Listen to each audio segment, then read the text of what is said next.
24th, 2022, Russia attacked Ukraine, and it was the full-scale invasion, although for the country itself, the war has been on for 11 years.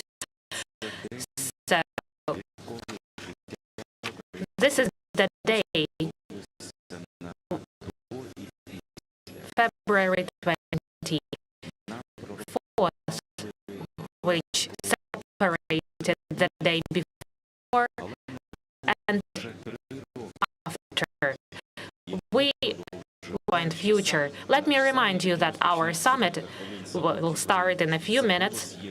Our summit Support Ukraine is the voice of unity, the voice of those who will never let aggression and darkness win. This is the voice which sounds from the capital of the free country to the whole world.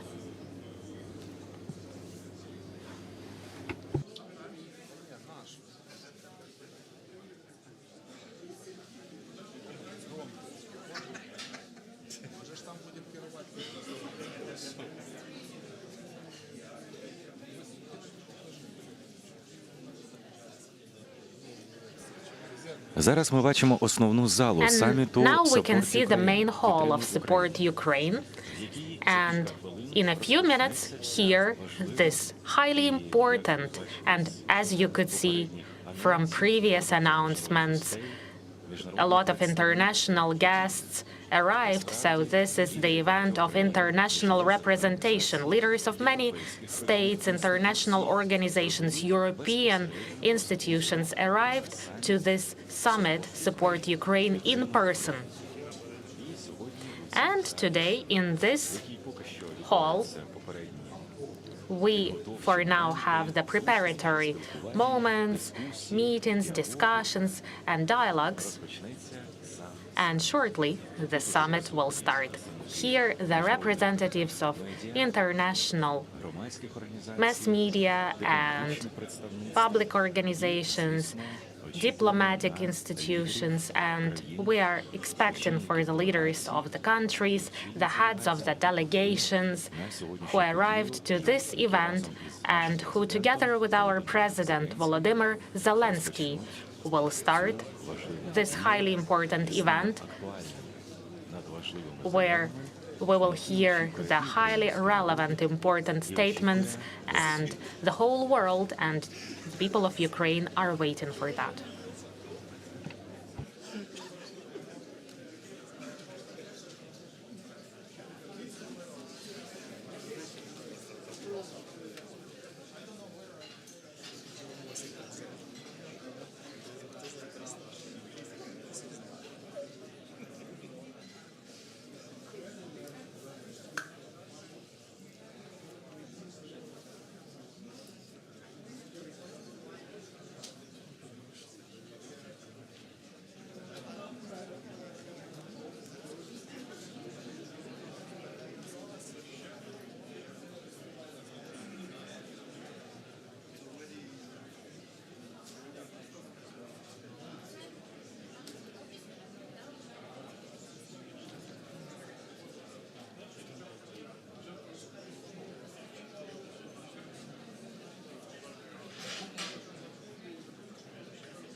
Нагадаємо, що зараз Let me remind ми you очікуємо на right початок now міжнародного саміту.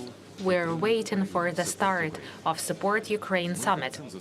Before that, we welcomed the heads of international delegations, and let me briefly remind you who among the leaders of international states, organizations, delegations arrived to Ukraine, the heads of different states.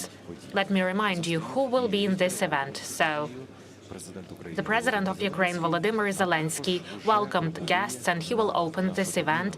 And also the President of Finland, Alexander Stubb, the President of Latvia, Edgars Rinkēvičs, the President of Lithuania, Gitanas Nausėda, the President of European Council, Antonio Costa, the President of European Commission, Ursula von der Leyen, the Prime Minister of Canada, Justin Trudeau, Prime Minister of Denmark, Mette Frederiksen, Prime Minister of Estonia, Kristen Michal, Prime Minister of Iceland, Kristum Frostadottir. Right now we can see them. We can see the leaders of international states standing to have a family photo to remember our event. Then you can see other international guests in this picture. Prime Minister of Norway, Jonas Storhe, the head of the government of Spain, Pedro Sanchez, Prime Minister of Sweden, Ulf Kristersson, the General Secretary OSCE, Feridun Leoglu, and the Minister of the French Republic, Benjamin Haddad, and all of them, all the leaders of these states, organizations, institutions, have just taken a picture with the President of Ukraine right before entering the summit.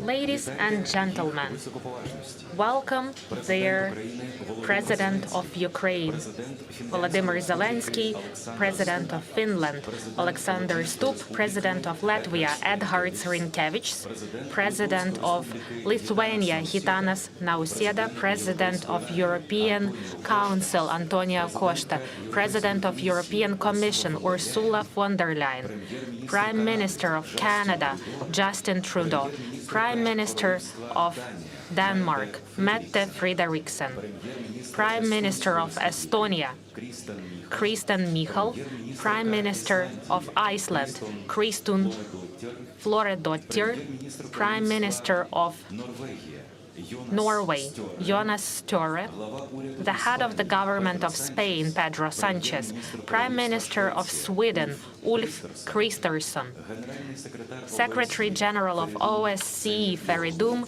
Leoglu, Minister of European Affairs of the French Republic, Benjamin Haddad.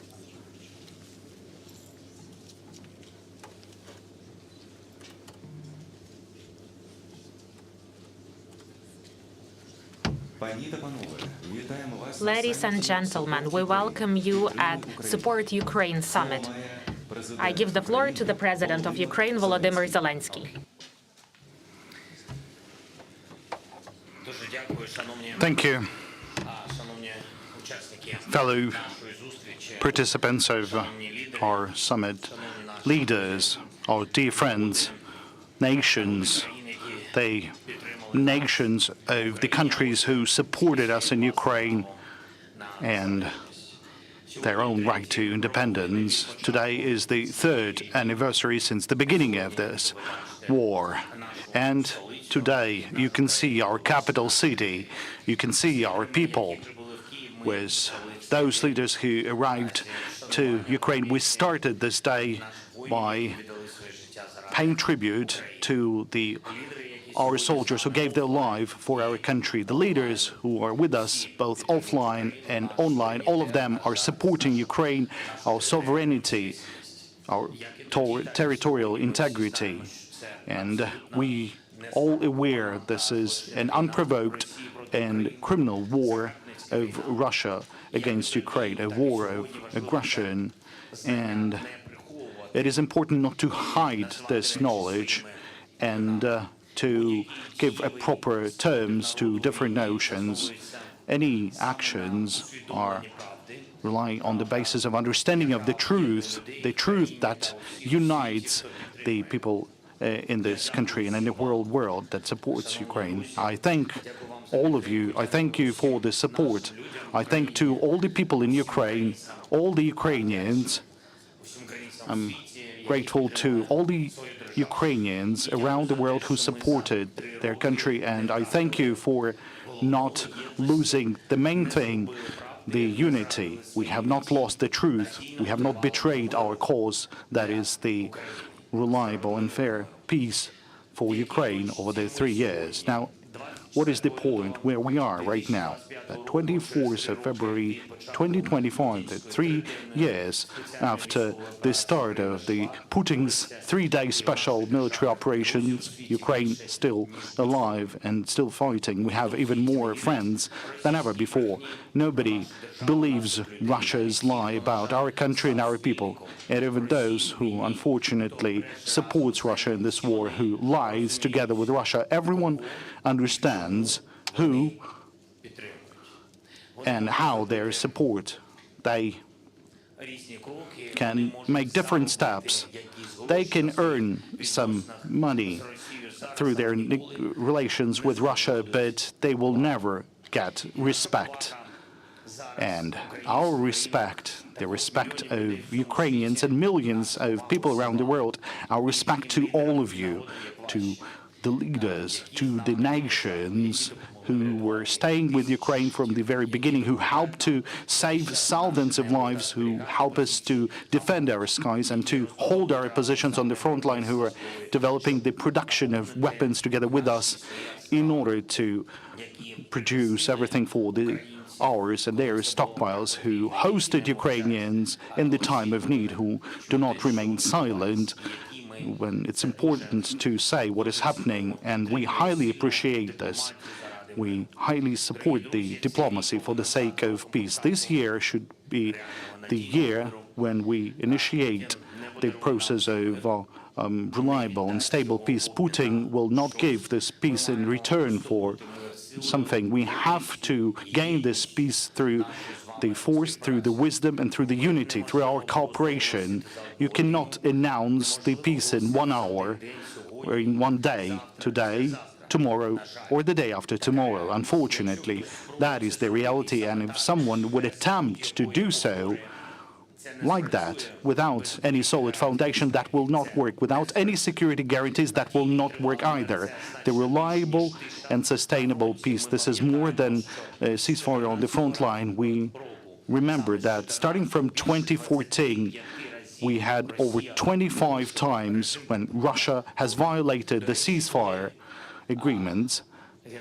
And when General Kyiv visited Ukraine, I told him, and through him to the President of the United States, I passed him the document listing all the ceasefires with the very specific dates of those ceasefires being violated by Russia. So the peace could be the result of a well-balanced diplomacy and clear security guarantees first. The war is against Ukraine, so Ukraine should be at the negotiations table together with Europe. The strategic objective of Russia is the Europe and the European way of life, and thus its security. And the destiny of Europe cannot be determined without Europe. Ukraine, the Europe, together with the United States, we have to be at the negotiation table against Russia, so that the need of peace would not be talked through with promises of normalization or rebooting or appeasement. Secondly, the end of the war should start with those steps that would recover the trust to the whole situation, because there is no trust to Russia. And we need a situation when there would be conversations about the end of the war, the real situation. And now, that could be the release of the detainees, thousands exactly thousands of people that are currently detained in Russia. Now, part of them is being detained not only since 2022, but even earlier, since 2014. Russia has to release the Ukrainians. Ukraine is ready to exchange all by all the detainees, and this is the fair and just option. Third, Ukraine and many around the world states that NATO is the simplest and the cheapest way to provide the guarantee of security and calmness for Ukraine and the world. This is the ready-made system of security guarantees that's been working for decades and prevented the outbreaks of the war, even where there's a border between Russia and NATO. And this is a long border.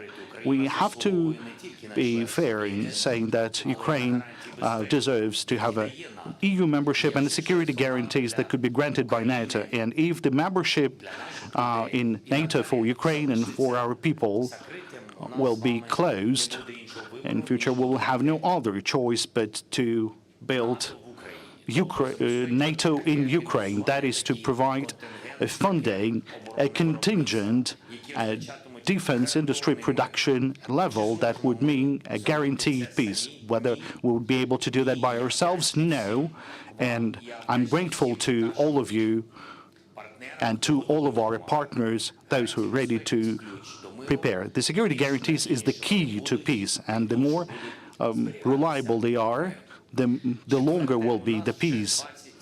Fourth, we already have 28 bilateral security agreements with our partners, and primarily with all those who arrived here today for this meeting. And this is the commitments that are making us stronger. These are defensive, financial, political aspects working in order to prevent the further extension of this war. We need to reinforce what we've agreed bilaterally. We need to have more cooperation, more defense production, more financial stability, more technological developments, something that protects the life of the people. By developing the Ukrainian air defense system, we are creating the foundation for the new air defense shield for Europe. Every commitment with regards to air defense is critically important. So on the basis of this foundation, we would need to create an active security guarantee system for the reliable, sustainable peace for Ukraine and the whole world. Fifth,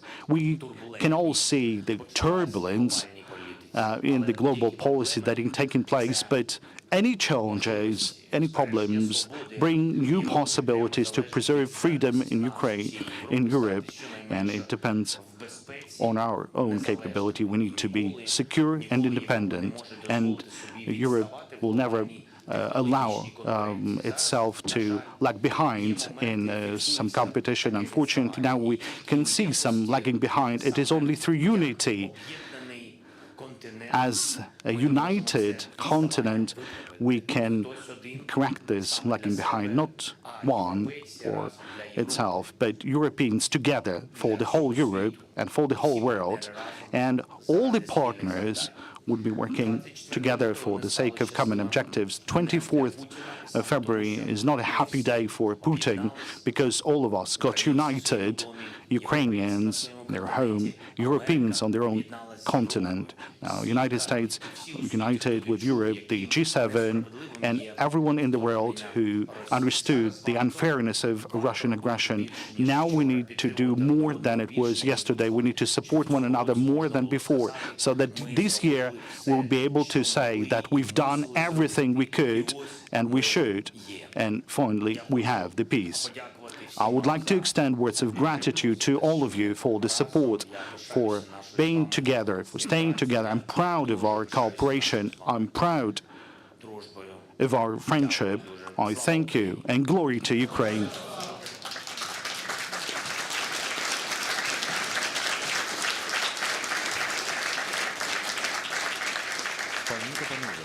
Ladies and gentlemen, Mr. President, fellow leaders and participants of this summit, it's a great honor to welcome you in the capital city, Kyiv, which is at war for the third year. We were happy to welcome you at the summit Support Ukraine. The Russian aggression started over 11 years ago. Now, Russia's objectives remain unchanged. You've been with us starting from the first seconds of the full-scale aggression. We highly appreciate this, and we will never forget this. Our decision will define the world our children will live in. Our soldiers are defending our values on the battlefield, and we are grateful to our reliable allies and partners, as your support is fundamentally important for this fight to continue. Now I'd like to pass the floor to our dearest guests, and it's a great pleasure for me to pass the floor to the President of Lithuania, Gitanas Nausėda, as this is one of the closest Baltic friends who got united in support against Russia's attack. Thank you. Dear Volodymyr, dear friends, the third anniversary of this bloody war brings no relief to Ukraine, and the latest developments give no clarity but concerns only. However, that should not lead us to frustration or despair. That is not a constructive way to act in difficult times. Therefore, I am here today to say that we must remain united and support Ukraine more than ever before. I hope, I know, that all of us here today have gathered not to lament, but to reconfirm our strong resolve to adhere to fundamental UN Charter principles. Here are my suggestions to all fellow leaders who support Ukraine. First, we must urgently supply Ukraine with additional advanced weaponry according to its needs, including air defense systems and deep strike capabilities. Moreover, we must ensure that there are no restrictions on the use of these weapons. Lithuania will provide to Ukraine additional air defense systems as agreed. Second, we must urgently and massively invest in Ukraine's defense industry. Buy in Ukraine for Ukraine. And we must do more. Initiate and support joint production with Ukraine.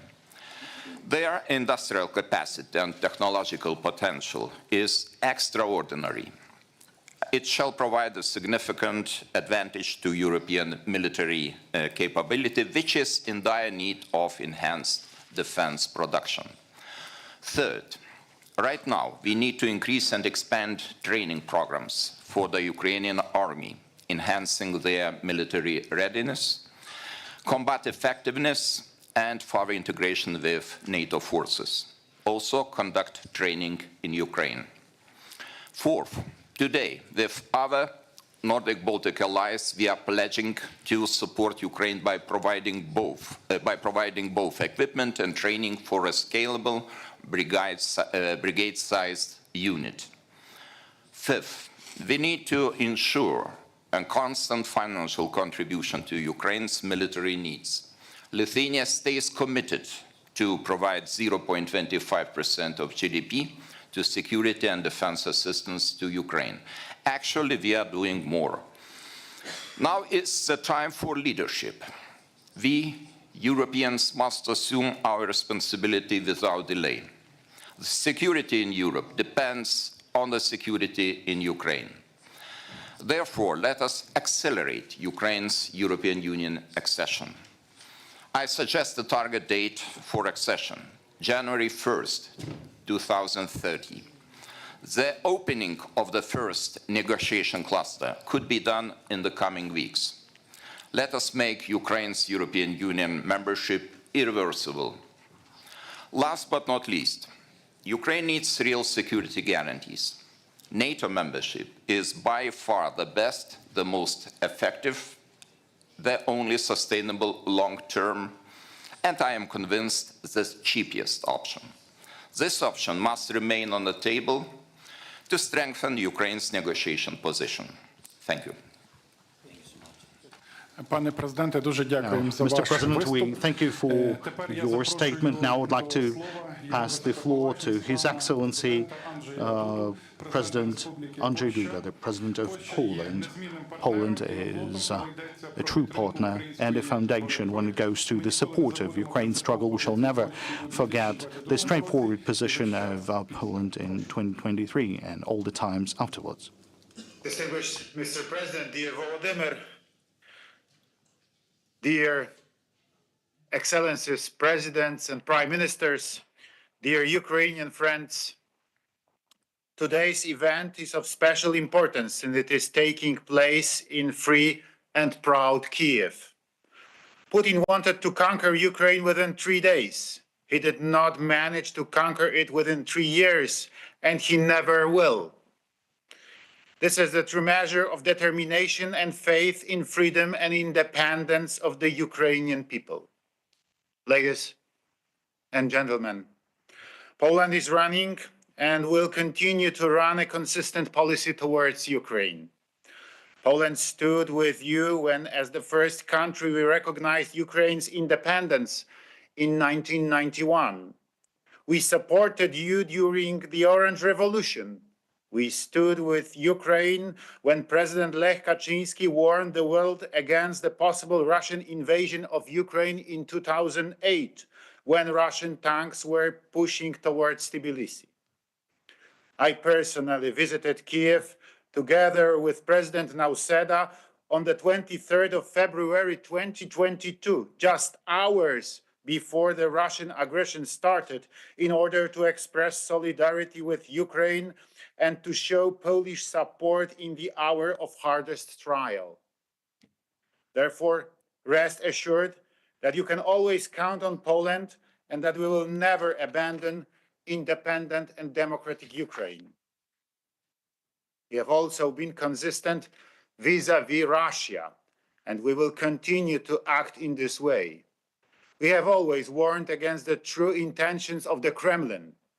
What is more, we are among few nations who experience the spirit of Russian imperialism, and we have been warning the world for years where it could lead. Furthermore, we were warning Europe against growing over-dependent on Russian energy.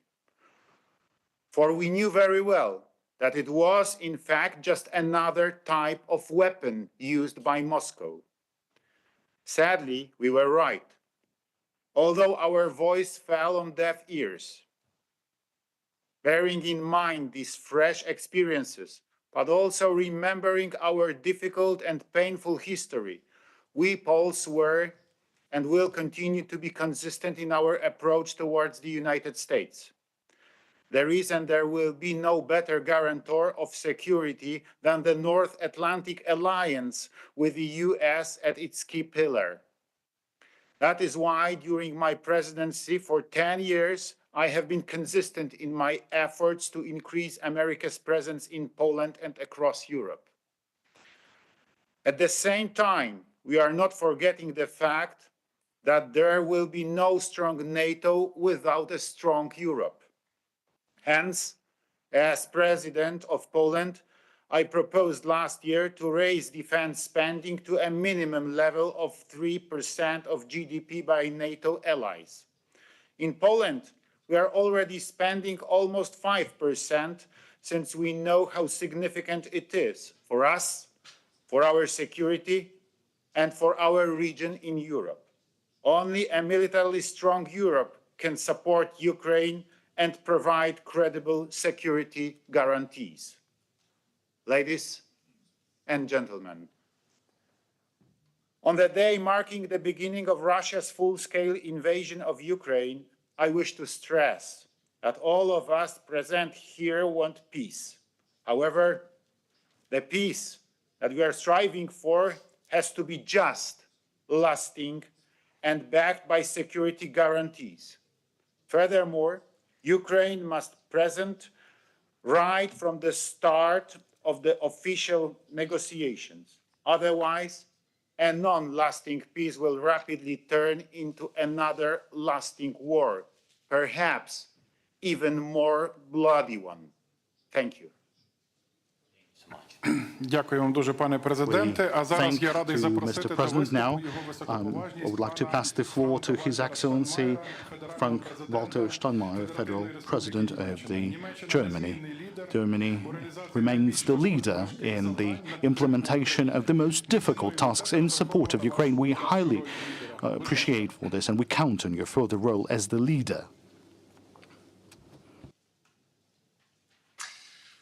Mr. President, dear Volodymyr, dear colleagues and friends, let me deliver my main message right in the beginning here, because it's important to say that my countryman went to the polls yesterday, and what we see today, this morning, there is a clear majority of Germans who has voted for the Democratic Center, a clear majority voted for Europe, for Ukraine and the defense of democracy.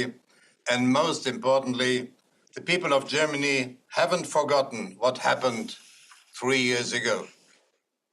Nobody with open eyes and open heart can deny the truth. It is Russia who started this war. It is Russia whose tanks rolled into Ukraine 3 years ago. It is Russia who wants to bring down Ukraine and threaten the free and democratic Europe. So, dear colleagues, what happened in the past 2 weeks? Russia may have gained an open ear in the White House, but they have not gained an inch of legitimacy. No wrong has turned right. No war crime has been forgotten.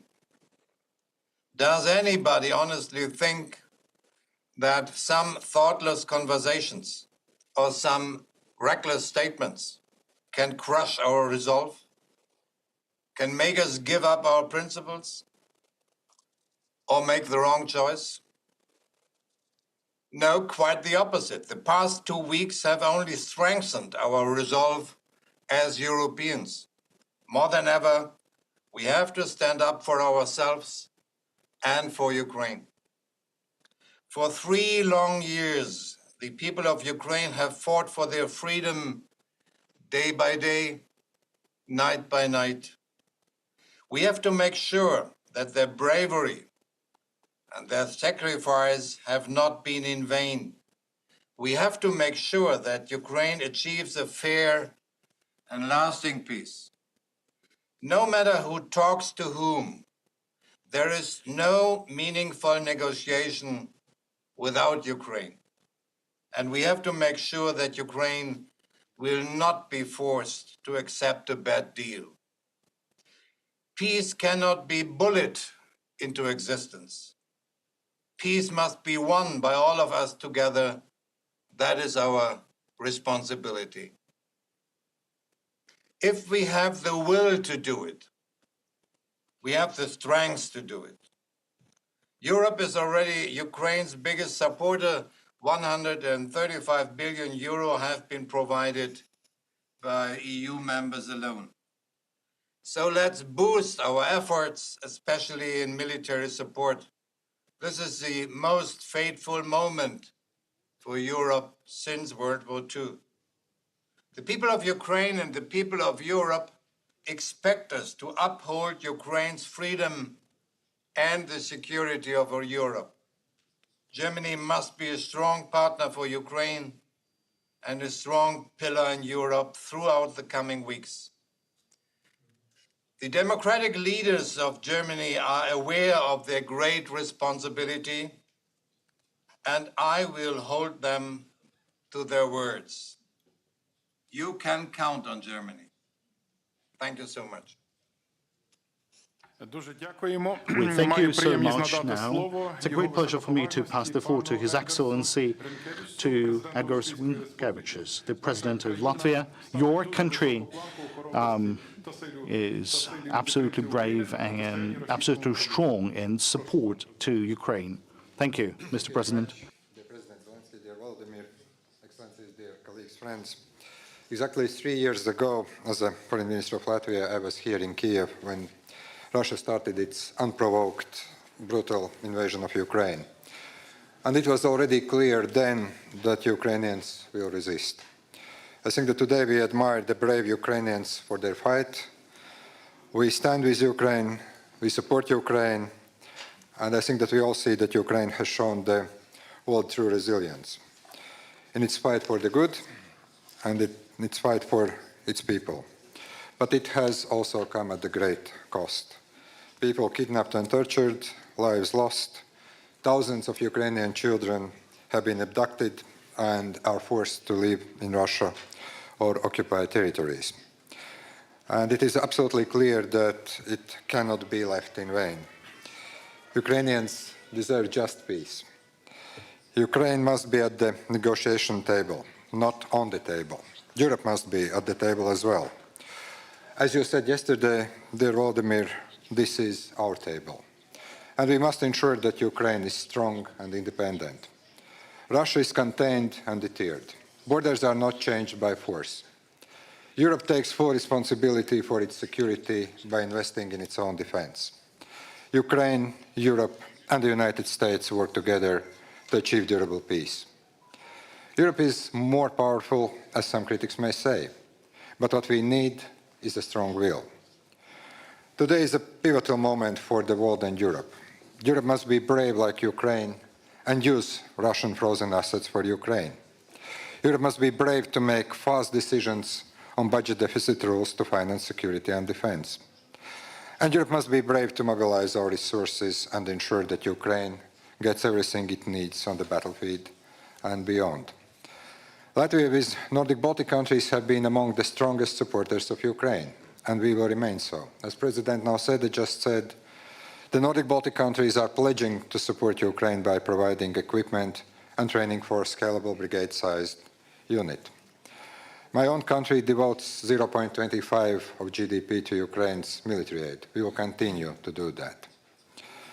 Dear colleagues, to be strong like Ukraine, it is time to step up our efforts in defense and deterrence, boost defense industry.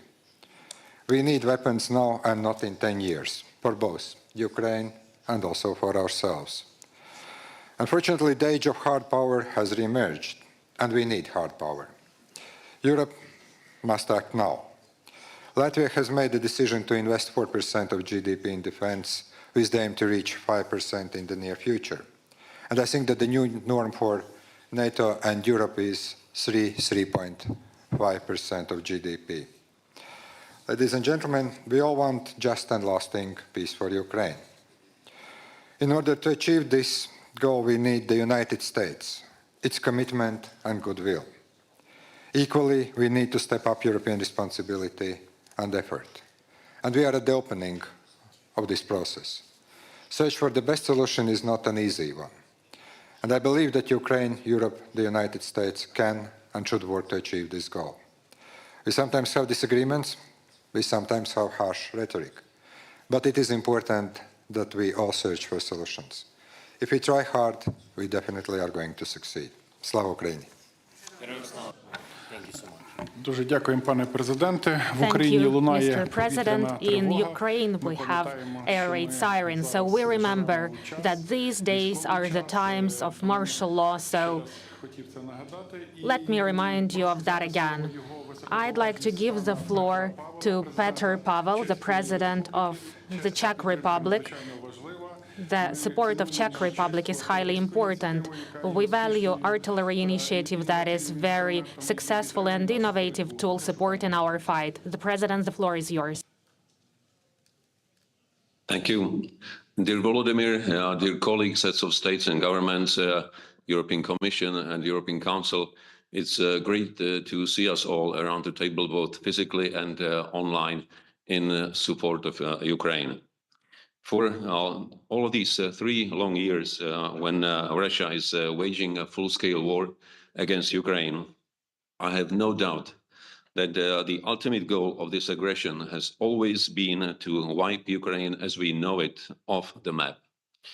Yet the resilience of the Ukrainian people has proven to be unbreakable, and it deserves not only our admiration, but also our full respect. We all sincerely want a peace in Ukraine and for its people. but not a peace at any cost. A peace built on the humiliation of the victim, one that rewards Russia for its aggression, would not be a true peace. It would be a betrayal. We Czechs know all too well what such a betrayal feels like, having experienced it with the 1938 Munich Agreement. Any deal must be negotiated and accepted by Ukraine. It is obvious that every negotiation must begin with a clear recognition who is the aggressor and who is the victim. No room for ambiguity here. Volodymyr, you were democratically elected by the Ukrainian people, and your legitimacy remains unquestionable. As Ukraine is fighting every day for its survival, this is neither the moment nor it is practical or just to weaken leadership, but rather to ensure stability and resilience. And you, Volodymyr, are a symbol of this resilience. It is our collective duty to help Ukraine resist and prevail in this war. Without peace in Ukraine, there can be no lasting peace in Europe. We need to get ourselves together and to act now.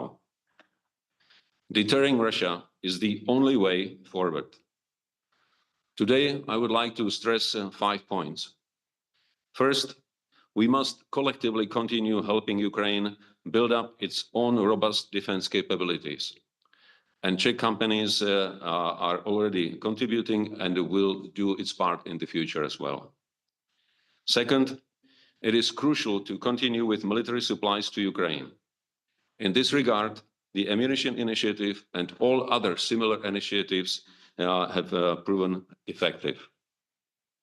Third, I fully support the idea of a joint EU loan by providing arms to Ukraine and for further macroeconomic and further macroeconomic aid.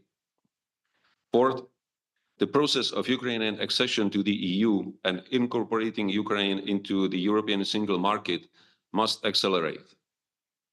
And fifth, we must ensure that Ukraine is in the strongest possible position for negotiation with the ultimate goal of a future NATO membership. Too much is at stake. Either we allow our sovereignty to erode piece by piece and fade into irrelevance, or we manage to step up and never to be sidelined again. Dear colleagues, I'm confident that Europe is stronger and more capable than we often realize. Dear Volodymyr, let me reaffirm that Czechia will continue supporting your country by all necessary means. We will stand with Ukraine. Slava Ukraine. Дуже дякую. Thank you so much. Тепер я маю Now, приємність it's my honor to give the floor to Excellency Andrei Plenković, Prime Minister of Croatia. We highly value your ongoing support and the support of Croatia. The floor is yours. Thank you very much, Andriy, dear President Zelenskyy, dear colleagues, both in Kyiv and in the capitals. First of all, let me greet you and extend once again Croatia's and my personal support and respect for Ukrainian people, Ukrainian soldiers, for Ukrainian leadership, and especially you, President, for having endured for the last 3 years the brutal Russian aggression and the invasion on your country, which is a repetition of more than 10 years ago. Ukrainians have shown incredible resilience. They have shown heroism. They have shown strong desire to defend its freedom, its territory, its land. But you have also demonstrated a strong message to the rest of the world that the violation of international law and the international order and the values that we all share and that the world has been functioning on over the past 8 decades is something that Ukrainians respect and want to live with. Croatia has been not only a historical friend of Ukraine and the Ukrainians, but one of those countries who has 30 years ago found itself in a similar situation, facing a stronger adversary, facing aggression and facing occupation of its territories. How did we prevail and how did we overcome? It took us time to gain strength and to reach the balance of power, and even to use the potential of, at the time, Croatian military and Croatian police to regain back our territories. The other part of occupied territories we reintegrated peacefully with the help of the United Nations mission in Croatia, the only 100% successful mission of this kind, reintegrating the territory and ensuring Croatia's territorial integrity. The lessons of Croatia can be very helpful and useful for Ukraine. And that's why I would like to say a few points today. Only strong Ukraine, economically, financially, and militarily, with our joint support and delivery of more military assistance, will be able to guarantee its freedom and to guarantee the security of its people. Second point is that the peace efforts which are currently on the table should be leading to a just, comprehensive peace that will not violate the principles of international law, and that is your sovereignty and your territorial integrity. Peace should not be seen in the wider political and mediatic space as an opportunity to comment that it was a forced capitulation of Ukraine. Peace should not be seen as an opportunity to leave the political space to Russia to claim victory. Peace should not be seen as an opportunity to say that the Western allies and partners and friends of Ukraine have been led into the position that would be contrary to everything that we have been standing for over the past 3 years. Peace should be stopping the killing, but should immediately include the plan of the reintegration of your occupied territories. That is the just way to continue. That should be the way where the European Union should voice and articulate its strong stance. Slava Ukraini, and thank you for being with you today, and thank you for Ukrainians for showing us the strength and the thrive for freedom. Дякуємо, шановний пане прем'єр-міністре. Thank you, Мені зараз дуже Excellency приємно Prime запросити Minister. до слова It's so great to give the floor to Alexander Stubb, the President of Finland. The support of Finland is very targeted and effective. We want to thank your country for the ongoing and unshakable position. You know well what is it like to live next to Russia. The floor is yours. Thank you. Thank you very much. Vladimir, given that I'm sitting here next to you, this is more of a personal address than anything else. You see, I think we in Finland understand exactly what you're going through. We have 1,340 kilometers of border with Russia. In November 1939, Russia attacked us, completely unprovoked. We fought 2 existential wars against Russia. The first one was the Winter War. It lasted only 105 days, and we were able to hold the line. The second one was the War of Continuation, which lasted pretty much 1,100 days. And that's what you've been going through right now. And essentially, for me, this war is about the existence of nationhood in Ukraine. And that nationhood is based on a triangle. And that triangle is something that we thought would be respected ever since the end of World War II. And that is independence, sovereignty, and territorial integrity. Now, in World War II, Finland had to accept a peace with Stalin. And I'm sure we're going to have to accept a peace with Putin.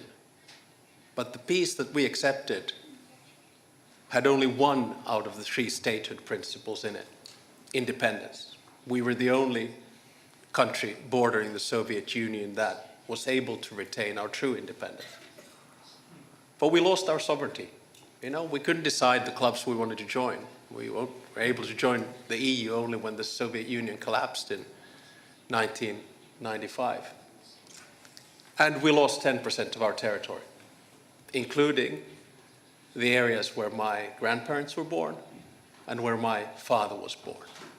Now, the only reason I'm saying is this is that the support that you will see from the Finnish public, and I think from all around this table, is the support of identity and historical experience. Now, my big point is that there seems to be some misunderstanding about what is going on here. Russia obviously started this war, but remember that it started this acquisition of territory and spheres of interest already in 2008 by attacking Georgia, and then in 2014 by annexing the Crimean Peninsula. And then at the end of the day, we are now here to commemorate the 3rd anniversary of the beginning of the full-scale war, but the war has been going on for pretty much 11 years, ever since 2014. And a lot of people don't understand that this is not only about Ukraine, but this is also about Europe. This is also about the United States. This is also about international law. And at the end of the day, it's about the world order. So if we now allow Russia to do what it wants to do, in other words, stop the existence of a Ukrainian state, then it's not only Ukraine that has lost, it's Europe that's lost, it's the West that has lost, and also the United States that has lost. And for those who doubt about this, let me say one thing very clearly. You cannot trust Putin. You cannot make a deal with Putin, because that means basically a deal also with China. I also say that for those who doubt, the only way in which Ukraine is going to fully win this war is that we continue the support that we have given you from the beginning. And I also say that if Russia gets what it wants now, trust me, it's not going to stop with Ukraine. We know that Putin will continue because his mind is one of imperialism and spheres of interest. So self-evidently, Finland will continue to support Ukraine for as long as it takes. We're the 5th biggest donor, GDP per capita. Let me finish off, however, by saying that I think in the past 2 weeks, we've been sort of a little bit lost. A new American administration has come in, and we have heard conflicting messages. I believe that we need to take the initiative back. And by that I mean to say that there needs to be something concrete on the proposal, on the table. So let me propose today something that I've spoken with you about and with many around the table. It's not a peace plan, but it's a sketch of a process. And that process, in my mind, goes very simply in 3 phases. The first phase is before the actual ceasefire. This is the phase when we put maximum pressure on Russia, including sanctions, including using the frozen assets, and of course, including continuing the military support for Ukraine. This is also the time when I think European leaders need seriously talk about security arrangements. And of course, the lead comes from Ukraine. You have the biggest land force and most experienced land force in Europe. But there needs to be support from Europe, and the backstop needs to come from the United States. All of this needs to be settled before a ceasefire is brokered, whether that's Easter or whenever, we don't know. The second phase is the ceasefire phase. And the ceasefire basically means that there's a contact line, probably monitoring thereof, but it also means that 2 things are put into place. First is a negotiation on the actual agenda and modalities of the peace process, because there is no peace process, there is no agenda, there are no modalities. And the second one is, of course, confidence-building measures, which were mentioned here a little bit earlier, exchange of prisoners, returning the kidnapped children, etc., etc. This is the second phase.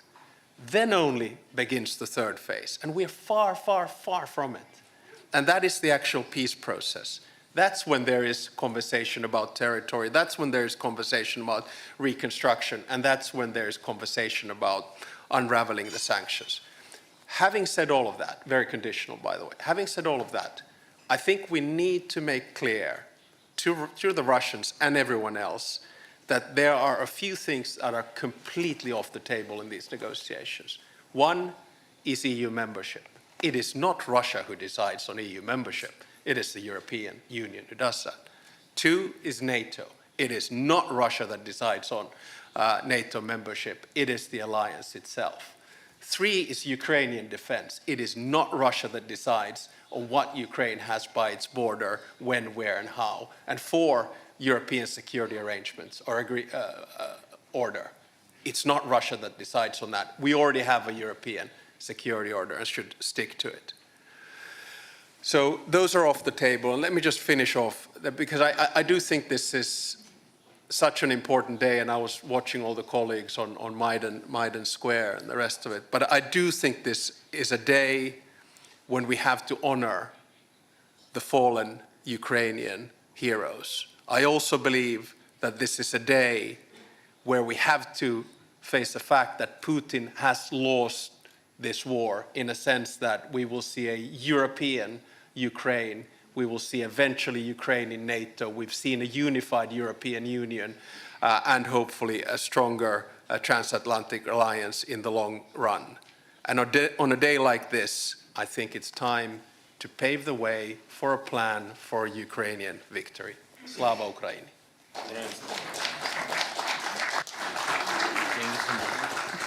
Дякуємо, пане президенте. А зараз Thank я you, радий запросити до виступу Mr. President. Right now, I'd like to give the floor to His Excellency Dick Skov, Prime Minister of the Netherlands. The Netherlands is an important partner of Ukraine. Your leadership is out of competition.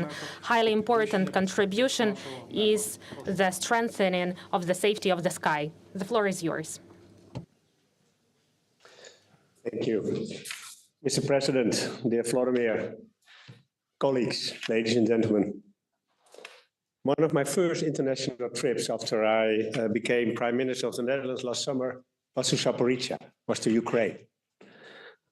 It was an experience I will never forget. I spoke to veterans, I visited an underground school, and I saw with my own eyes the devastating impact of war. But what struck me above all was the bravery and the resilience of the Ukraine armed forces and the Ukrainian people. For 3 years now, you have resisted the most brutal and fierce attacks by the Russian aggressor. Fighting for freedom, fighting for independence, fighting for the right to shape your own future. The government and people of the Netherlands admire you greatly for that. The purpose of that first visit was very clear: to reaffirm that the Netherlands stands with Ukraine and that we will continue to do so. But today, I can only repeat that message, also on behalf of His Majesty the King.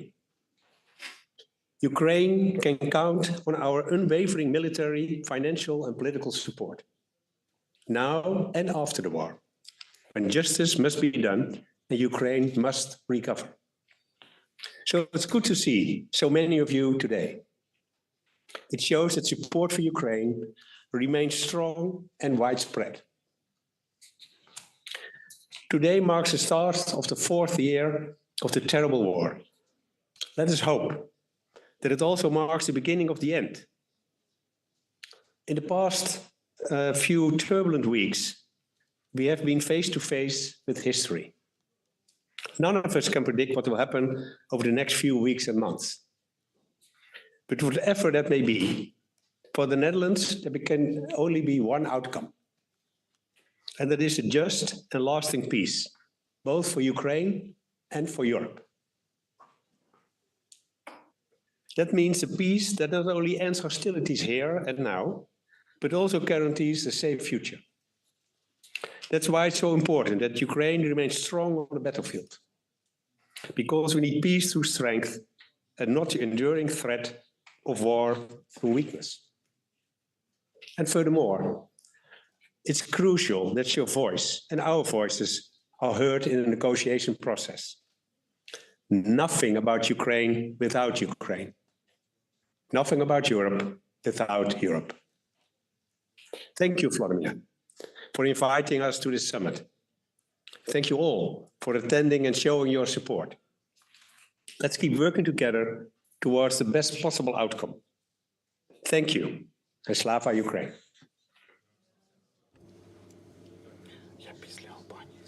І мені дуже приємно запросити And до it is слова so nice to give the floor to Justin Trudeau, Prime Minister of Canada.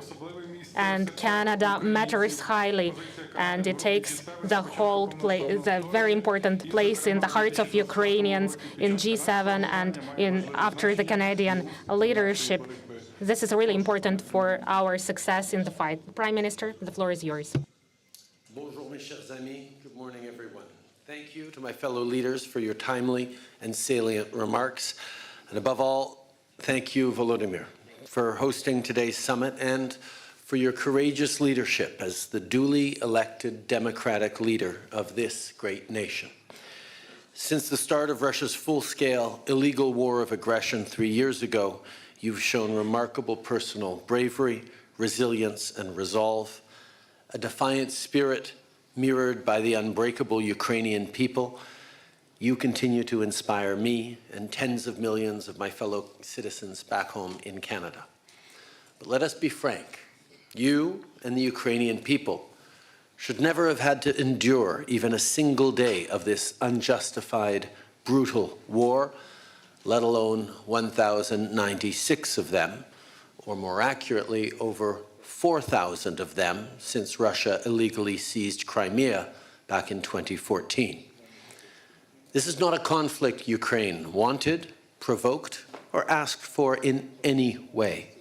This is a war started for one reason and one reason only: Russia's desire to erase Ukrainian history and expand their empire. Russia's actions are nothing short of a direct attack against the rules-based international order, an order established in response to the most destructive war in our collective history, a war etched in the memory of the citizens of all of our respective nations for the past 80 years. An order which, albeit imperfect, ushered in the most peaceful and prosperous era in the history of humanity. We cannot go back. We cannot return to an era where might makes right. We must do everything in our power to enable Ukraine to secure a just and lasting peace, a peace that cannot be achieved without Ukrainians at the table. That is precisely what Canada is focused on. Canada has been a steadfast, unshakable partner to Ukraine since the beginning, and that will never, ever change. Le Canada est fier du travail qu'on a accompli avec vous tous autour de cette table pour faire que la Russie paye le prix de cette invasion inhumaine, que ce soit avec des sanctions ou en offrant aux Ukrainiens de l'aide humanitaire, financière et militaire dont ils ont besoin pour se défendre et faire obstacle au régime russe. But I know, we all know, there is more work to do. That is why I am announcing Canada will be providing 25 more LAV-3 infantry fighting vehicles to Ukraine.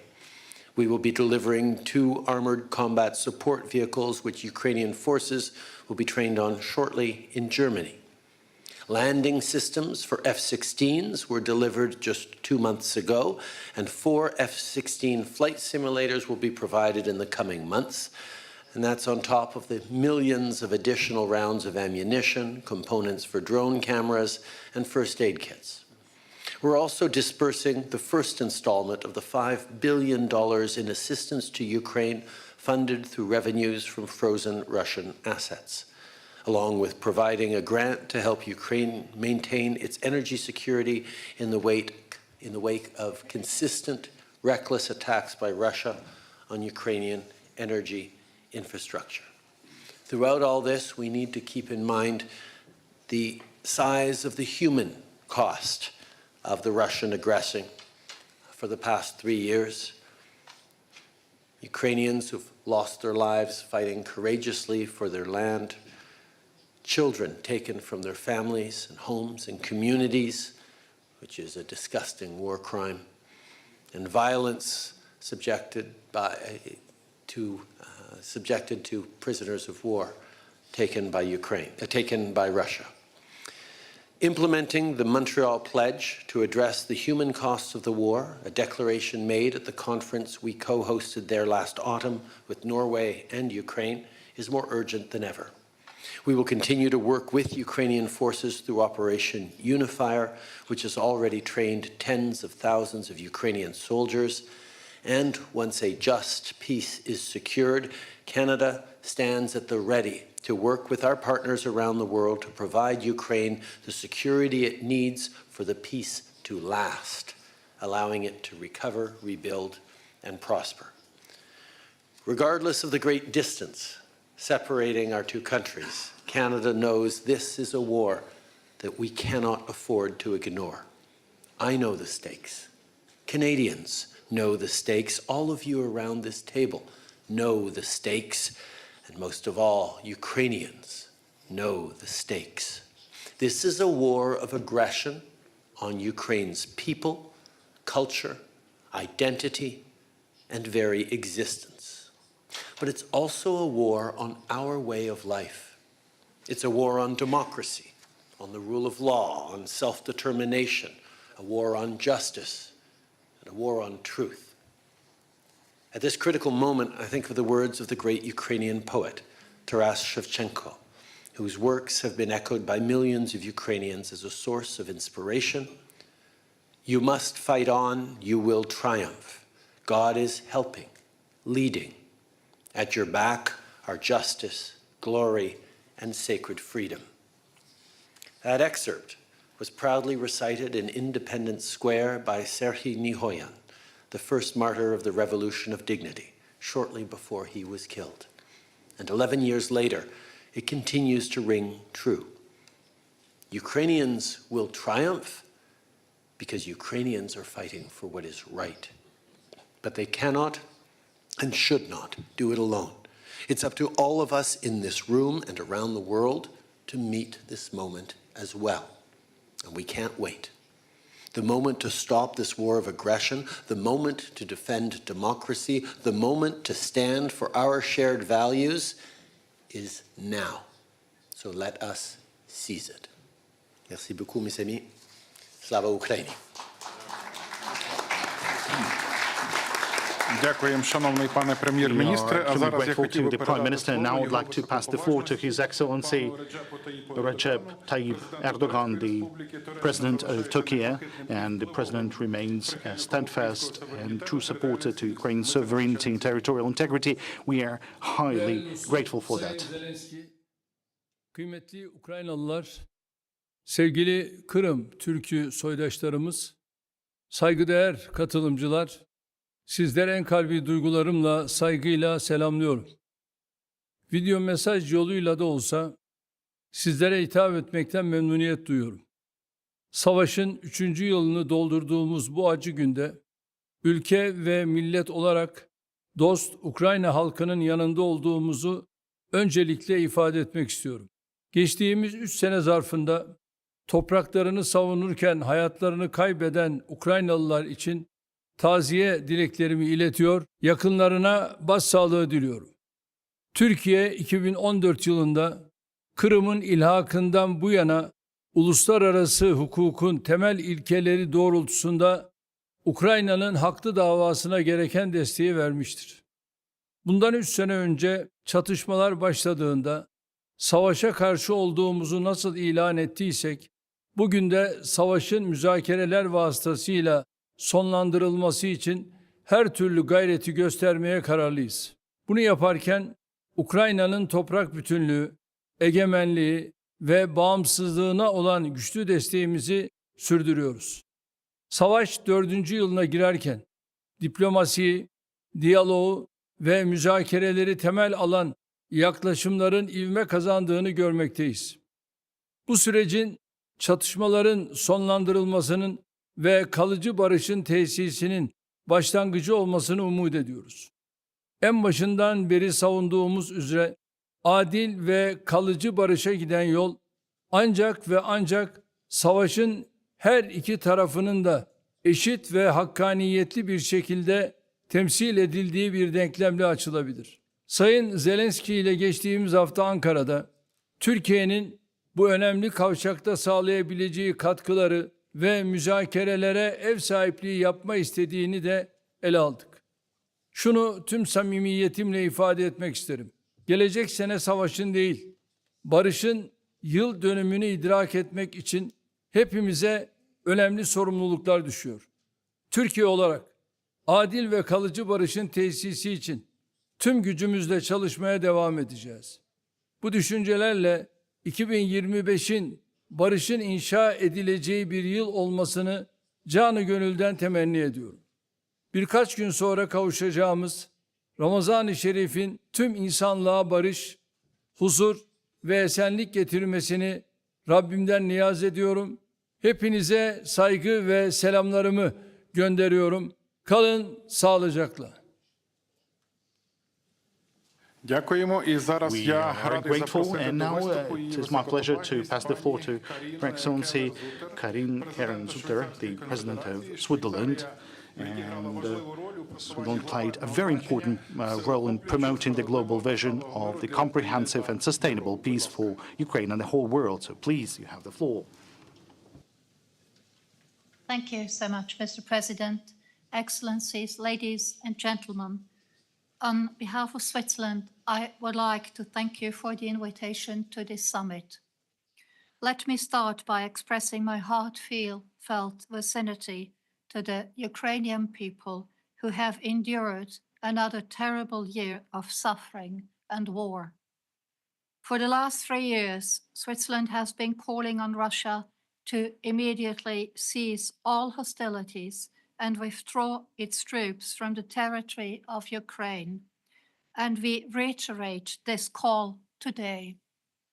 With the Ukraine Peace Summit last year in Switzerland, the goal was to lay the groundwork for peace talks and revitalize existing peace efforts. We remain steadfast in our support towards a just and lasting peace.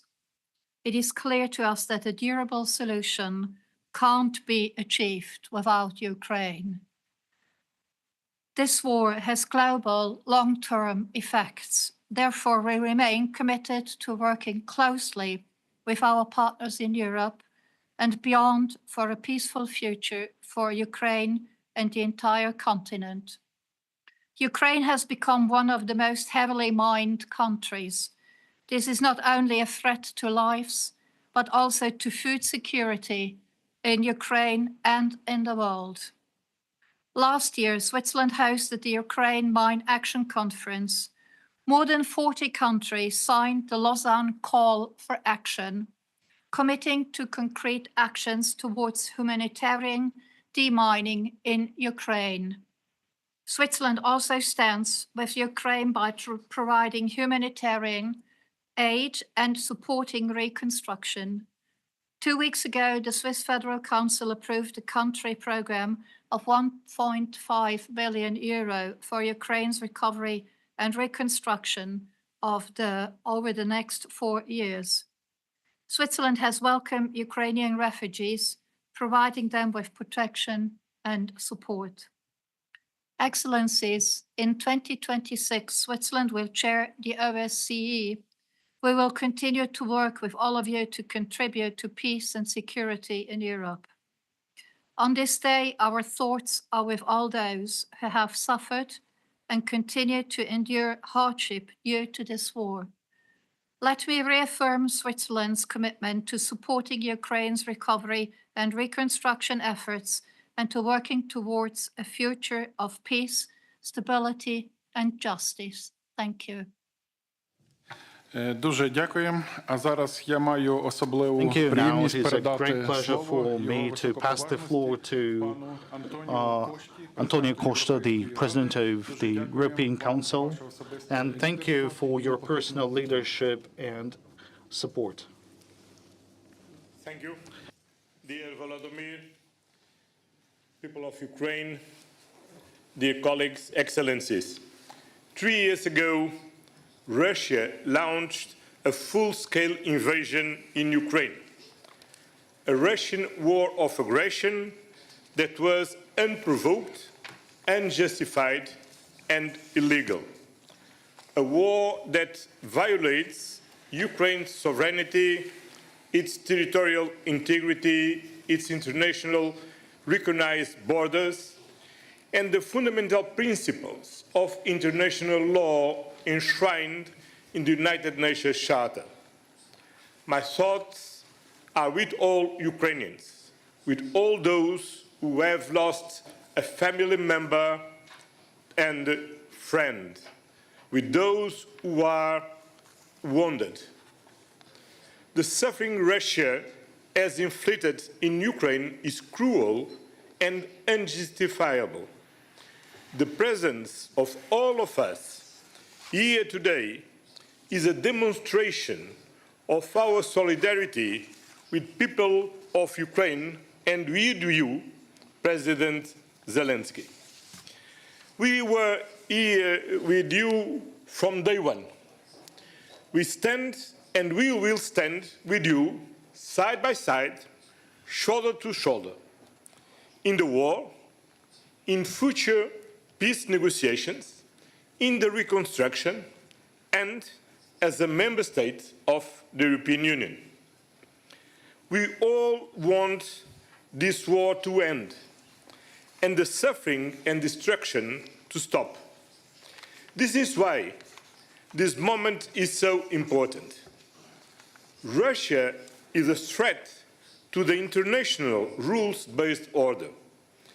Putin wants to divide us, and we show here today that our support is strong, united, and unchanged. There will be no credible and successful negotiation, no lasting peace without Ukraine and without the European Union. Only Ukraine can decide when the conditions are met to start a peace negotiation. Peace cannot be a simple ceasefire. It needs to be a durable agreement. Peace should not reward the aggression. We need to learn the message from the past, from the Budapest and Minsk agreements. Only concrete and strong security guarantees will ensure a comprehensive, just and lasting peace in Ukraine and in Europe as a whole. The European Union is ready to do whatever it takes for its security and to continue to support Ukraine. That is why I'm convening a special European Council next week on the 6th of March on supporting Ukraine and strengthening Europe's defense. Working very close with the European Commission and with Ursula, we are ready to effectively deliver on our defense capabilities and to significantly invest on it. We are ready to increase our financial and military support to Ukraine. And we are ready to build Ukraine's future within the European Union. Ukraine, you can count on us, and Slavia, Ukrainia. Дуже дякуємо. Сьогодні ми маємо честь слухати не лише It's a great honor for us to hear the statements of the world leaders, but also we'll have a chance to listen to our brave warriors from the front line. So it's a great pleasure for me to pass the floor to the brave warriors of the 93rd Detached Mechanized Brigade called Holodny Yar that are defending our motherland in the vicinity of the Pokrovsk. So we have Master Sergeant Denis Kardash. So please, you have the floor. Greetings and glory to Ukraine. Today we have this 11th anniversary since the start of Russia's aggression against Ukraine, and this is already also the 3rd anniversary of the full-scale aggression of Russia against Ukraine. So today, on this very day, I would like to extend words of gratitude to the European leaders and to the countries that support Ukraine in this war, who are standing alongside with us towards the victory. Now we, the warriors of the 93rd Dictate Brigade, we are UAV Battalion, Black Raven, we are standing on our position. We are performing combat tasks and operations in the vicinity of the Pokrovsk, which is the hottest place in the vicinity of the Bakhmut direction. Our units are performing the tasks to provide air defense, to neutralize enemy forces. We also support our infantry throughout all of the directions. Only over the couple of days, our brigade has repelled dozens of the aggressor attacks. Those aggressors were attempting to conquer our free Ukraine. Our battalions, throughout these couple of days, have neutralized over 30 pieces of equipment and weapons of the aggressor. And the aggressor is using them on a daily basis against us. We have also destroyed over 50 occupiers in our directions, or direction of our area of responsibility. I know that many countries are supporting us, and many of those countries had the very same experience of Russia's aggression. They know what it is and how it's happening. I would like to remind to everyone who may have not the complete understanding what this is. It's just that the war, it always comes in an unexpected manner. Nobody's ever been fully prepared for the war. Whether it's difficult for us here, it is difficult, incredibly difficult. But whether we have a fatigue out of the war, we are tired. But this is the fight for our independence. This is the fight for our dear ones, for the family, and for our country and our nation. If we will lose, then we will lose everything. The future for our families and for our children. I would like to extend words of gratitude to all the countries supporting us, to all the nations, the people who support our struggle, our fighting. I would like to extend words of gratitude to the volunteers, the Ukrainian volunteers, our people, and the volunteers coming from the other countries who provide us support, enormous support, and they respond in a very prompt manner, because we have a war on a daily basis. This is the cruel and brutal war. I would like to extend words of gratitude to all the warriors defending our country. We're talking about our own people and those people coming from the other countries who are helping us to defend our freedom. Thank you, everyone. Glory to Ukraine, glory to our nations, and eternal memory to the fallen heroes who defended our country against the Russian aggression. Thank you.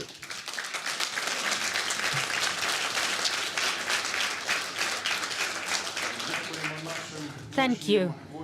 We want to thank for our very brave warriors for heroism. Now I'd like to give the floor to His Excellency Egi Ram, the Prime Minister of Albania. We value your ongoing support and leadership. Thank you. Thank you very much, and thank you for especially including me and Albania here. I'm aware that I am the tallest of all of you, but I represent a country that is maybe irrelevant in this state when it comes to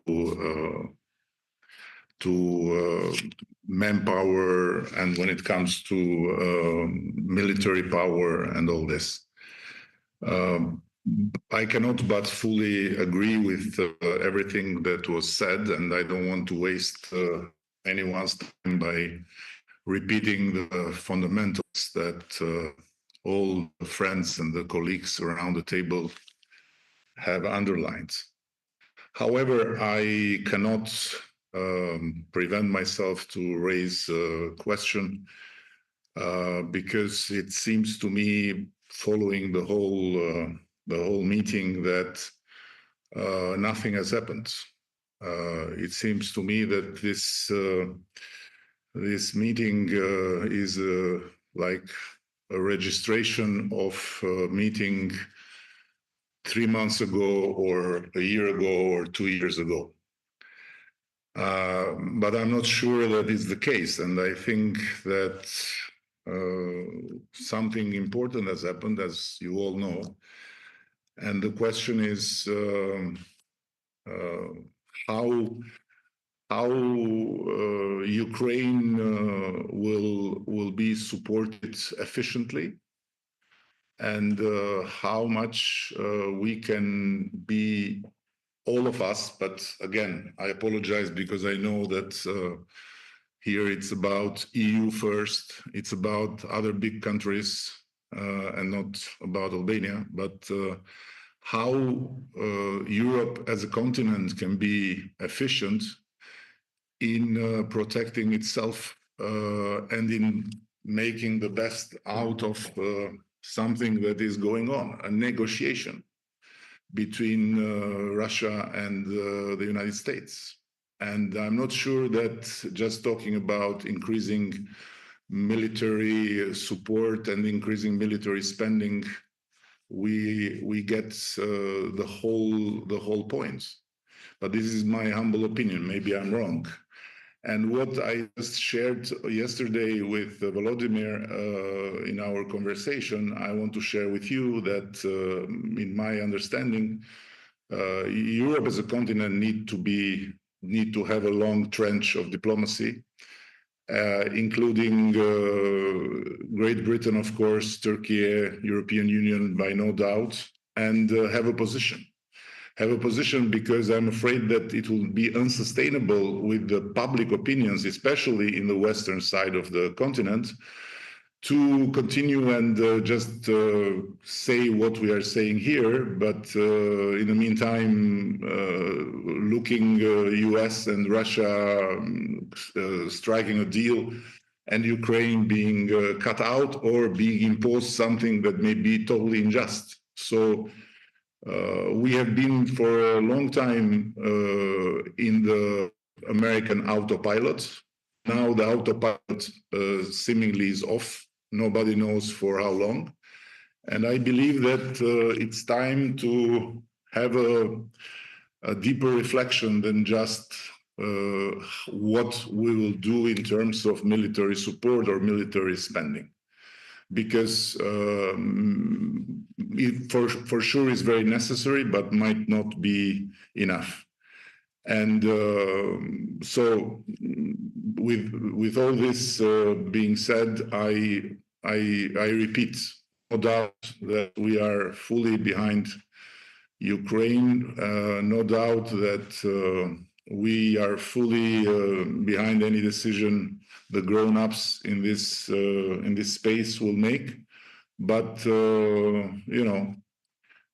some doubts about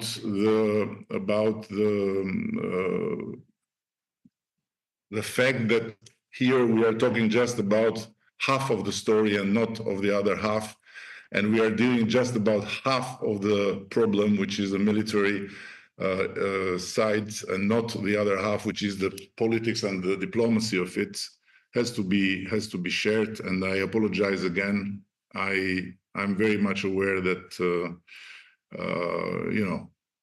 the relevance of my country is not as big as to change anything, but just some food for thought, because I'm afraid that if this thing will go on like this, sooner more than later, especially the Western countries will have to face public opinions that may bring things to a total collapse of the democratic forces. Thank you. Дуже дякуємо. І Thank you зараз so я much. So радий right now, запросити до I am виступу glad to give the floor to His Excellency Shigeru Ishiba, Prime Minister of Japan. Japan is the friend and ally of Ukraine.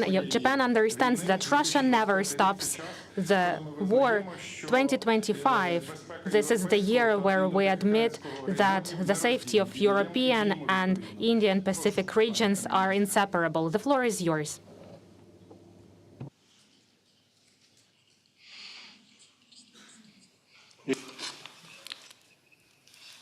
I am Ishiba Shigeru, the Prime Minister of Japan. Today marks 3 years since the start of Russia's aggression against Ukraine. We strongly condemn the ongoing Russian attacks and once again express our admiration for the courage and resilience of the Ukrainian people who are standing up against the aggression. Furthermore, it is very meaningful that discussions on supporting Ukraine are being held at today's meeting, and I would like to pay my utmost respect for Ukraine's initiative in hosting this meeting. Russia's aggression against Ukraine is an outrageous act that shakes the very foundation of the international order. Such unilateral attempts to change the status quo by force must not be tolerated anywhere in the world. With this in mind, Japan has strongly provided support to Ukraine and has imposed sanctions on Russia since the beginning of the aggression. Currently, various diplomatic efforts are ongoing to achieve peace. We hope that these efforts will lead to an end to the prolonged combat and help achieve a breakthrough in this difficult situation. That is my fervent expectation. Having said so, in considering how to end this aggression, the party in question, Ukraine must engage, and a just and lasting peace should materialize as soon as possible. Toward this end, we must unite and work together. Our stance of supporting Ukraine will remain steadfast. Japan continues to work with Ukraine to restore peace to the beautiful land of Ukraine. Thank you. Дуже дякуємо. А зараз Thank я you з so much, особливою and приємністю запрошую with до слова enormous pleasure, I give the floor to Ursula von der Leyen, Her Excellency, the President of European Commission. Thank you for your personal leadership and your first visits to Ukraine. You were one of the first. You demonstrated true support to our people and country. Thank you. The floor is yours. Thank you very much, dear Volodymyr, fellow leaders, people of Ukraine. The 24th of February 2022 is a day that will live forever in infamy. And today we join you in commemoration of the fallen hero of Ukraine and those who are still fighting at the front line, as we have just heard. A peaceful nation was invaded with no reason except Putin's imperial obsession. But we believe in a free and a sovereign Ukraine on the path towards the European Union, and we join you in shaping this future together. The war in Ukraine remains the most central and consequential crisis for Europe's future. Putin is trying harder than ever to win the war on the ground. His goal remains Ukraine's capitulation, and we know what could happen next, because it has already happened before. It is not only the destiny of Ukraine that is at stake, it is Europe's destiny that is at stake. So our first priority remains to empower Ukraine's resistance. And so far, the European Union and the member states have supported Ukraine to the tune of 135 billion euros. That is more than anybody else. Thanks to our Ukraine facility and the G7 loan, we have closed Ukraine's budgetary gap for the entire year of 2025. Now, in parallel, we must speed up the immediate delivery of weapons and ammunition, and this will be at the heart of our work in the coming weeks. Today, I'm here with the whole College of Commissioners of the European Commission to mark our wholeheartedly support for Ukraine. A free and sovereign Ukraine is not only in the European interest, but it is in the interest of the whole world, because the autocrats around the world are watching very carefully whether there's any impunity if you violate international borders or invade your neighbor, or if there is true deterrence. This is not only paramount for Europe, it is also important for Asia, for Africa, and for both sides of the Atlantic. An investment in Ukraine's sovereignty is an investment in the prevention of future wars. And there is more in for Europe and the world. Ukraine has a highly innovative and thriving defense industry. This should never fuel the arsenals of an aggressive power, but it should strengthen the resilience of a European Union with Ukraine as its member that is taking on more responsibility for its own security. Ukraine has a lively startup scene with a lot of experience in the rising sectors like artificial intelligence and drones. The can-do attitude and the entrepreneurial spirit of young and dynamic Ukrainian companies can provide important impulses to Europe's competitiveness. Dear Volodymyr, Europe is here to strengthen Ukraine in this critical moment. I can announce that a new 3.5 billion euro payment for Ukraine will arrive already in March. Second, as President Costa just has announced, there will be a special European Council, and I will present at this special European Council a comprehensive plan for defense investment, for scaling up our European arms production and defense capabilities, but also for investment in Ukraine's defense industry, scaling up your arms production, your defense capabilities. So this will be a plan for the European Union and for Ukraine. And then there's a third point I want to speak about. That is energy.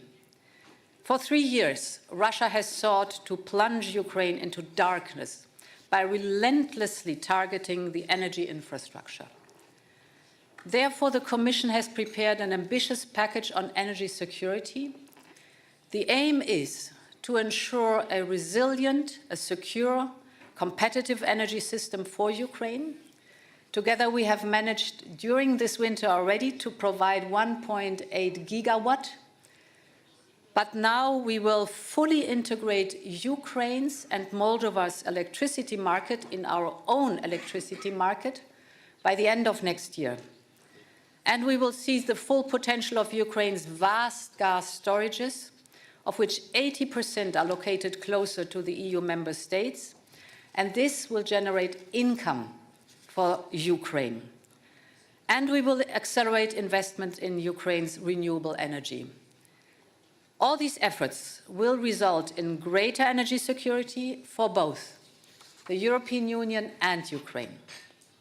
Finally, no one wants more peace than the Ukrainian people.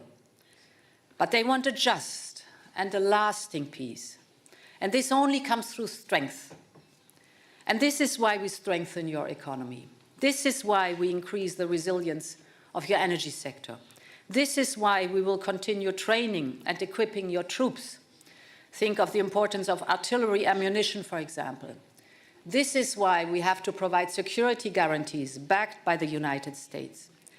This is why today we are adopting the 16th package of sanctions. We will increase punitive sanctions against Russia until they demonstrate true willingness to achieve a lasting peace agreement. We stand by Ukraine for as long as it takes. I cannot wait for the moment, after having listened also to your soldier at the front line, till we start to reconstruct Ukraine again, Ukraine as a member of the European Union. Slava Ukraini. Thank you so much. Thank you so much. It's a great honor to give the floor to Her Excellency Roberta Metsola, the President of European Parliament. The role of the European Parliament is highly important and matters in the fight with Russian aggression. The floor is yours. Thank you very much, dear Volodymyr, dear colleagues, dear friends. We were with Ukraine on that day, 3 years ago. We are with Ukraine today, and we will be with you tomorrow. What matters now, however, is not just what we say. It is what we do. The coming days and weeks will shape our future, not through words, but through the actions we take right here in Europe. Peace without liberty is not peace. Europe knows this. We will always seek peace, but it must be just, it must be real, and it must be dignified. And it must be based on the principle of nothing about Ukraine without Ukraine. Because the concept of might is right will not define the new world order. It cannot. For 3 years, Europe has stood with you, and let me be clear, we will not waver. I will never forget those moments in Kyiv at the start of the invasion when the world saw you all stand up. The European Parliament has been united from day one. And together with President von der Leyen and President Costa, we will speak with one voice, because we understand that together we are strongest. But now we must do more. Ukraine must be in a position of strength, because that is the only path to real peace and liberty. That means Europe must step up without delay, militarily, financially, as we've just heard, and diplomatically. We must move forward with using frozen Russian assets, tightening sanctions, and increasing pressure. And we must get serious about our own defense, and fast. Let's be clear, Ukraine's fight is Europe's fight. This is not just an attack on Ukraine. It is an attack on democracy, on our way of life, on everything we stand for. The Ukrainians on the front lines are holding the line for all of us. So as Ukraine enters the 4th year of this war, we must stay the course. We must cut through the noise. We must keep our eyes on our shared objective, freedom for Ukraine and lasting peace for all of Europe and the world. Slava Ukraini. Thank you so much. And now I gladly give the floor to Her Excellency Maia Sandu, the President of Moldova. Moldova is a critically important partner in the ensuring safety and stability of the region. The floor is yours. Thank you. Dear President Zelenskyy, ladies and gentlemen, I remember that morning 3 years ago, 4 a.m., I read the news in horror. I got up, went to the office, and from there, I heard the bombs exploding. Odessa, or maybe Vinica. At that moment, we didn't know where the next bomb would fall. But we know this now. Ukraine's courage has kept Moldova safe and at peace. The bravery and sacrifice of the Ukrainian people shielded us from war. We will always be grateful. We will never forget. 3 years on, Russia's brutal, criminal war continues. The Kremlin's aggression has brought suffering and devastation on a scale Europe has not seen since World War II.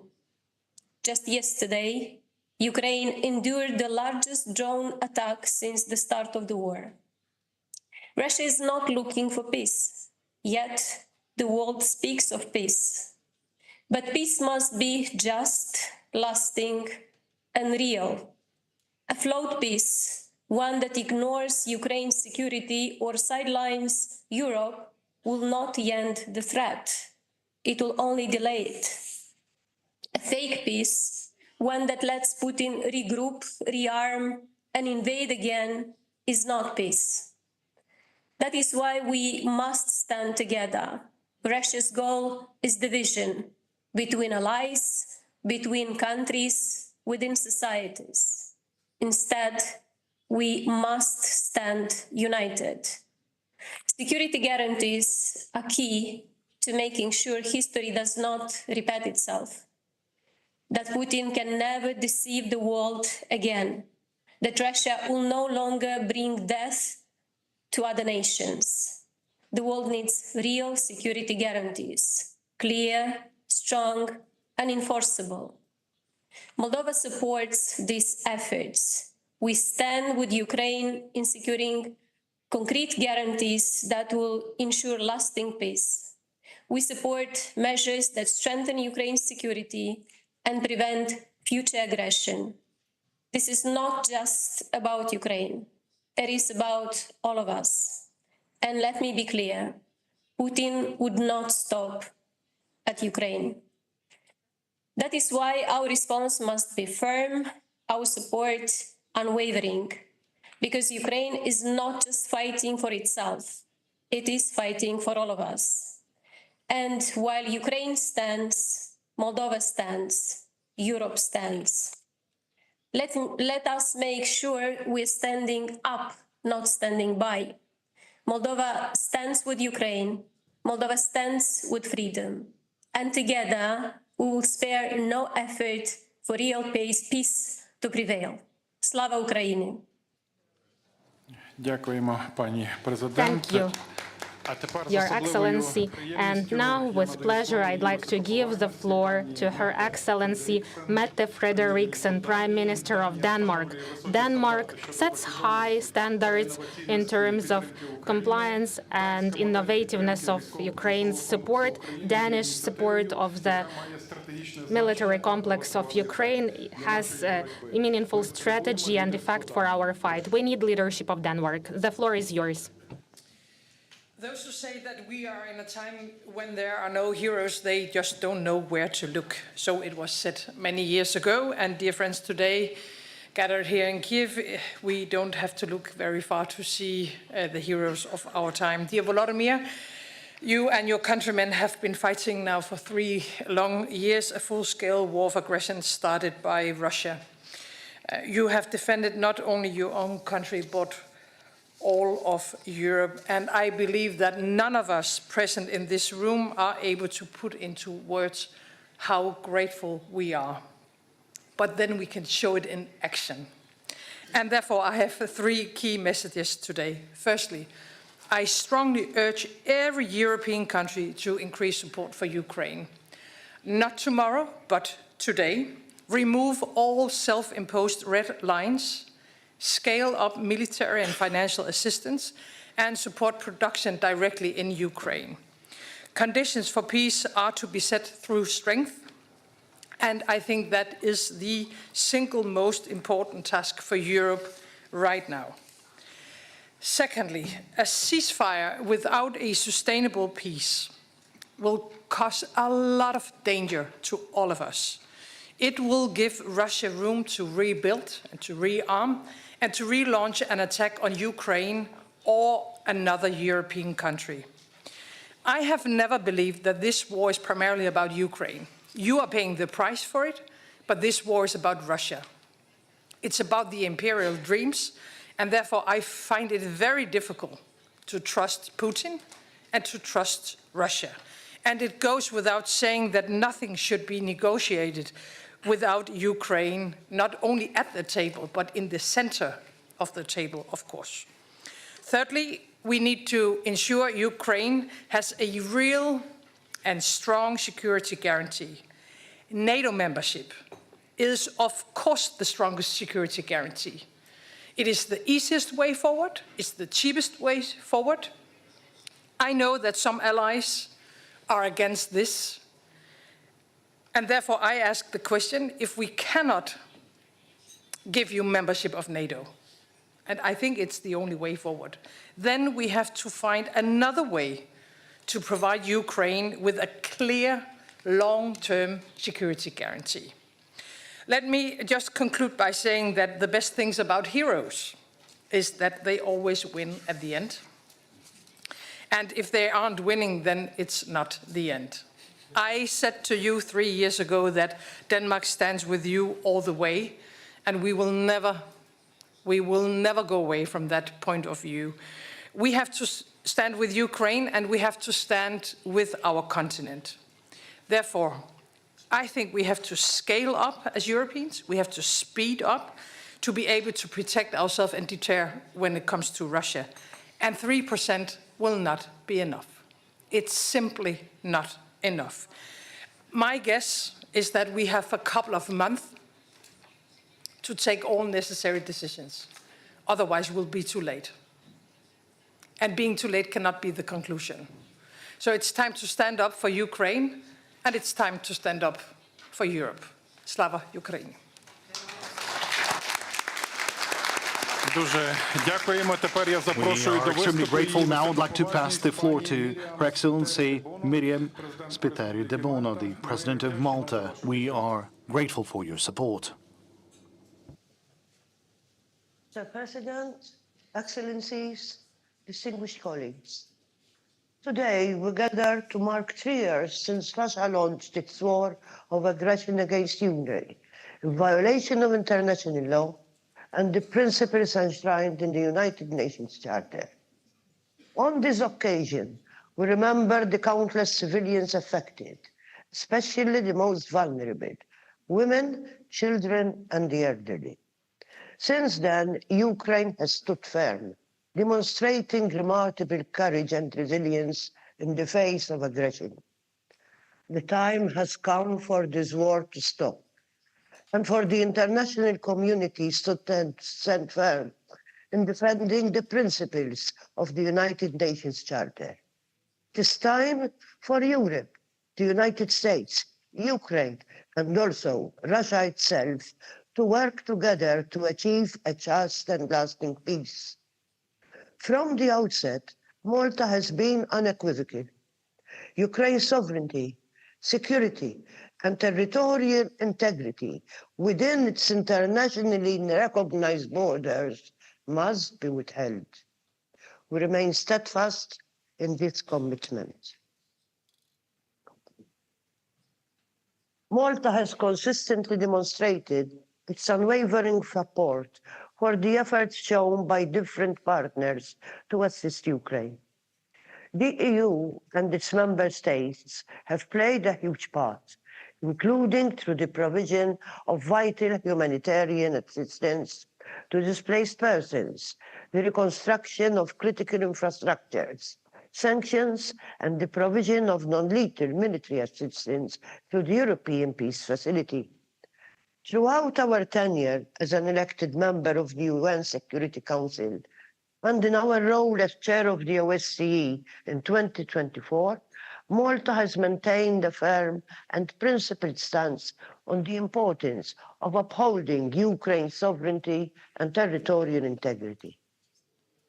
As developments unfold, we must be clear in our strategy, firm in our demands, and unwavering in our continued support for Ukraine.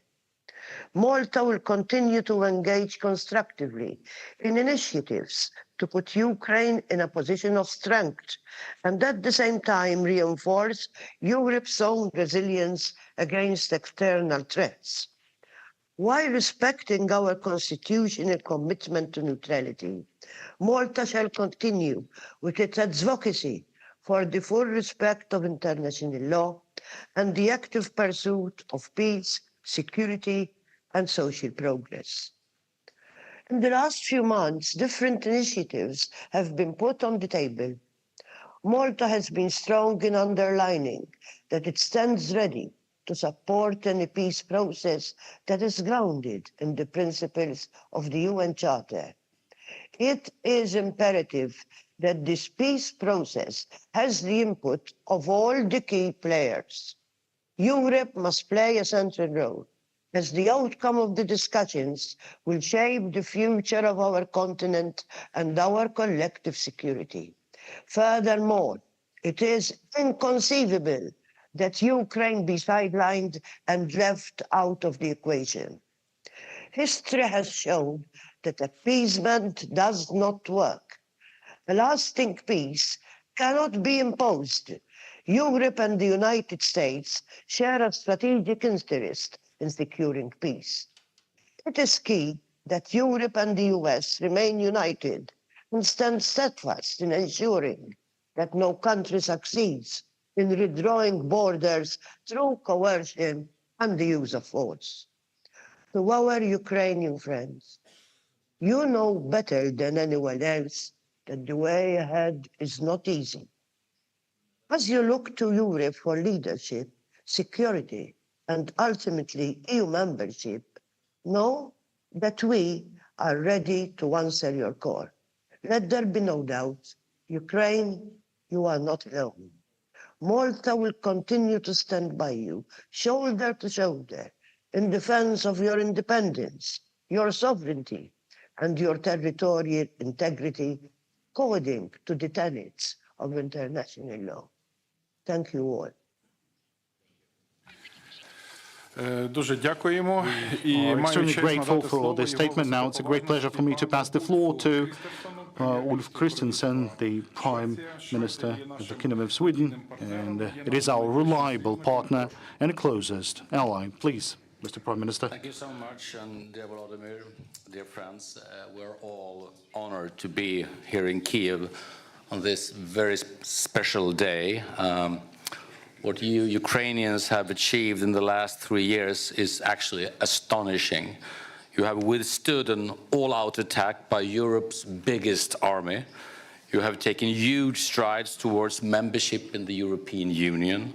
Your institutions have continued to deliver for your citizens despite the war, and your economy keeps creating employment and growth, and not least innovation. All this despite Russia's daily attacks on your people, your energy supply, your infrastructure. Ukraine has truly become a symbol for resilience around the world. This is simply remarkable. Throughout these 3 devastating years, you have also had friends, not only here in Europe. Throughout the world, countries are demonstrating their opposition to Russia's aggression, its atrocities against your people, its attempts to destroy your economy, because they know that if Russia and Russia's crimes against Ukraine go unpunished, then the world will become dangerous for all of us. Throughout these 1,096 days, if I'm counting correctly, Ukraine has taken on an outsized part of the burden for Europe's security. This we need to acknowledge as we pay our deepest respect to all the people, civilians and military, that have been killed. As the US administration now takes initiatives, we may be entering a new and decisive phase. Europe and our partners now need to step up, as Mette said, our own efforts in support of Ukraine. European countries are taking on this task, and Sweden will assume our full share of it. First, we will further increase our military aid to Ukraine. Earlier this month, we announced our largest military support package so far, and today I can announce that we will allocate another 100 million euros for Ukraine's air defenses. We are already working on our next military support package. Second, we are working to further raise the cost of aggression for Russia and its enablers. We are making efforts to limit Russia's revenues from oil export and to introduce new sanctions. And finally, third, we have made important progress on a special tribunal for the crime of aggression against Ukraine. Russia must be held accountable for its illegal war. At this uncertain time, Sweden's task and the task of all your partners is to support Ukraine towards a just and lasting peace. Slava Ukraini. Thank you. We are extremely grateful now. It's a great pleasure for me to pass the floor to His Excellency, to Ilya Volozhan, the acting President of Romania. This is the true partner and consistent supporter to Ukraine. Please. Domnule președinte Zelenskyy, doamnelor și domnilor, se împlinesc astăzi 3 ani de la lansarea invaziei Rusiei împotriva Ucrainei și în curând se vor împlini 11 ani de când Ucraina își apără în mod curajos libertatea, independența și teritoriul. Folosesc acest prilej pentru a sublinia respectul nostru pentru curajosul popor ucrainean care luptă cu eroism și sacrificii enorme împotriva agresiunii ruse. Gândurile mele se îndreaptă spre cei care au avut de suferit de pe urma războiului, spre cei care și-au pierdut membrii familiilor, spre cei răniți, spre cei care nu mai au locuințe și spre cei refugiați. Securitatea Ucrainei este esențială atât pentru România, cât și pentru întreg continentul european. În aceste momente de cumpănă, în care se discută despre eforturile de pace, trebuie să continuăm sprijinul pentru Ucraina, nu numai acum, ci și în etapele care vor urma în procesul de pace și cel de reconstrucție. România a fost de la început alături de Ucraina. By Ukraine from the very beginning. We have consistently supported it and we will continue to do so in the future. It is in our interests all to share this goal, which is also the goal of the US to end this war, which has been lasting for too long and has destroyed too many lives. At the same time, it is necessary for Ukraine and the European Union to be involved in all peace negotiations. Romania stands ready to coordinate with all partners, European, American, and allied, to help find a way to a just and lasting peace. It is obvious that we must increase our investments in defense in order to strengthen our security, to have a plan and coordination for defense and deterrence. The solidarity of Ukraine's friends remains essential, and our support matters now when the fate of peace is at stake. The success of these efforts will only be proved when Ukraine has become stable and prosperous again and beneficiary of an arrangement of solid security guarantees. Thank you. We are extremely grateful. Now I'd like to pass the floor to His Excellency Alexander Schallenberg, the Federal Chancellor of Austria. Austria clearly demonstrates that being a neutral country doesn't mean you don't have to be neutral against the evil. Thank you. Dear colleagues, dear Volodymyr, dear Andrei, you're absolutely right. Being neutral doesn't prevent Austria to having a very clear stance on this issue. Today, we sadly mark 3 years since Russia launched an unprovoked, brutal and illegal war of aggression against Ukraine. For 3 years now, we have had to witness, day in, day out, how Russia brought about tremendous destruction, unspeakable suffering and immense despair to Ukraine and its brave people. Dear colleagues, the Ukrainian people have been defending with immense courage and sacrifice not only their own way of living and their aspirations for the future, but also, and I believe we all agree on that, our common values, our common principles, our common freedoms. And yes, we share a common responsibility for the security, for the freedom and prosperity of our European continent, including Ukraine. And we have to do this with self-confidence and calmness and firmness. It is clear this brutal war must stop. The earlier, the better. And like any war, it has to end at the negotiating table, with all parties concerned sitting at the table. But it must not end under any circumstances, and I don't believe it will, as an imposed peace. We want, I believe we all share the same view, a comprehensive, a just, a lasting peace based on international law. A peace that guarantees the interest of Ukraine and our own. We will continue to work with our global partners in achieving this important objective. But one thing has to be crystal clear. Negotiations on Ukraine must include Ukraine, just as talks on the European security must include all concerned parties in Europe. We will continue as Austria to support all serious efforts towards a comprehensive, just and lasting peace in Ukraine.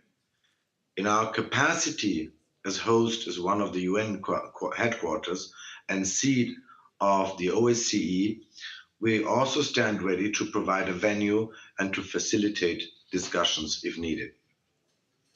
Since day one, dear colleagues, Austria has stood in full solidarity with Ukraine and its people and has been providing extensive humanitarian, financial, and diplomatic support. In addition to our contribution in the framework of the European Union, the Austrian government has so far provided almost 300 million euros in bilateral assistance. Furthermore, Austrian Länder, municipalities, businesses, and the civil society have also shown enormous support and generosity vis-à-vis the people of Ukraine. And I can assure you, we will continue to do so. Thank you very much. We are grateful now. It's a great pleasure for me to pass the floor to His Excellency Pedro Sanchez, the head of the government of the Kingdom of Spain. We are grateful for your active role in supporting Ukraine. Thank you, dear Volodymyr, dear friends. Since the 24th of February of 2022, already 3 years ago, we have witnessed a systematic violation of the most basic principles of humanity here in Ukraine. The war crimes committed by Putin's regime cannot go unpunished. Spain condemns once again with the utmost resolve this merciless war started by Putin, an irrational and unjust war that has caused immense suffering, pain and despair to our Ukrainian brothers and sisters. The Spanish people admire the courage with which Ukrainians are defending freedom and democracy, an example of dignity and resistance against Putin's brutal aggression. At these critical times, let me highlight 3 messages. The first one is that Spain is committed to the full sovereignty of Ukraine. All Ukraine can decide its future. Spain welcomes all efforts to work towards peace, but peace must be fair, sustainable, and comprehensive. For peace to be just, Ukraine needs to sit at the negotiation table. For peace to be sustainable, Europe has to participate in it. For peace to be comprehensive, it cannot be a mere ceasefire. Second, we will continue supporting Ukraine as long as it takes. We will not let you down when you need us the most. Spain will continue to provide military support and equipment with even more determination than what we have done in the past. In this regard, I'm proud to announce a new military assistance package for Ukraine worth 1 billion euros in 2025. We will also work hand in hand with Ukraine in its reconstruction, creating the necessary structure to boost the process and encouraging Spanish companies to actively engage in plans and projects. We must also address the needs of the Ukrainian diaspora. That is why I'm also happy to share that Spain and Ukraine will establish a Ukrainian hub, Casa Ucrania, in the province of Alicante. And third, we must ensure that Ukraine joins the European Union as soon as we can. Whatever happens in the coming months, Ukrainians' accession to the European Union is the most important victory for the Ukrainian people. Ukraine's hope is in Europe, but Europe's hope is also in Ukraine. You are giving us hope by defending the values and ideas of freedom for which many Europeans gave their lives in the past. Allow me to conclude precisely with this idea of hope.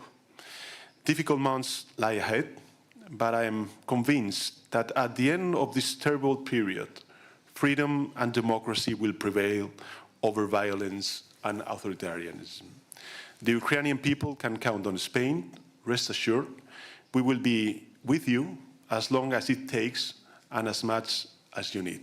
Slava Ukraini, viva Europa. Дуже дякуємо. І тепер я запрошую до виступу його Now I would like to pass the floor to His Excellency But nevertheless, the Prime Minister of Belgium is a true partner and friend, playing a crucial role in increasing the number of F-16s in Ukraine. We highly appreciate this. Thank you. Dear President Zelenskyy, вітаю народ України. Я вжану юяшик солдатів. Ladies and gentlemen, I want to start by saluting the bravery of Ukraine in resisting criminal Russian aggression since 3 years. We must see the Russian regime for what it is.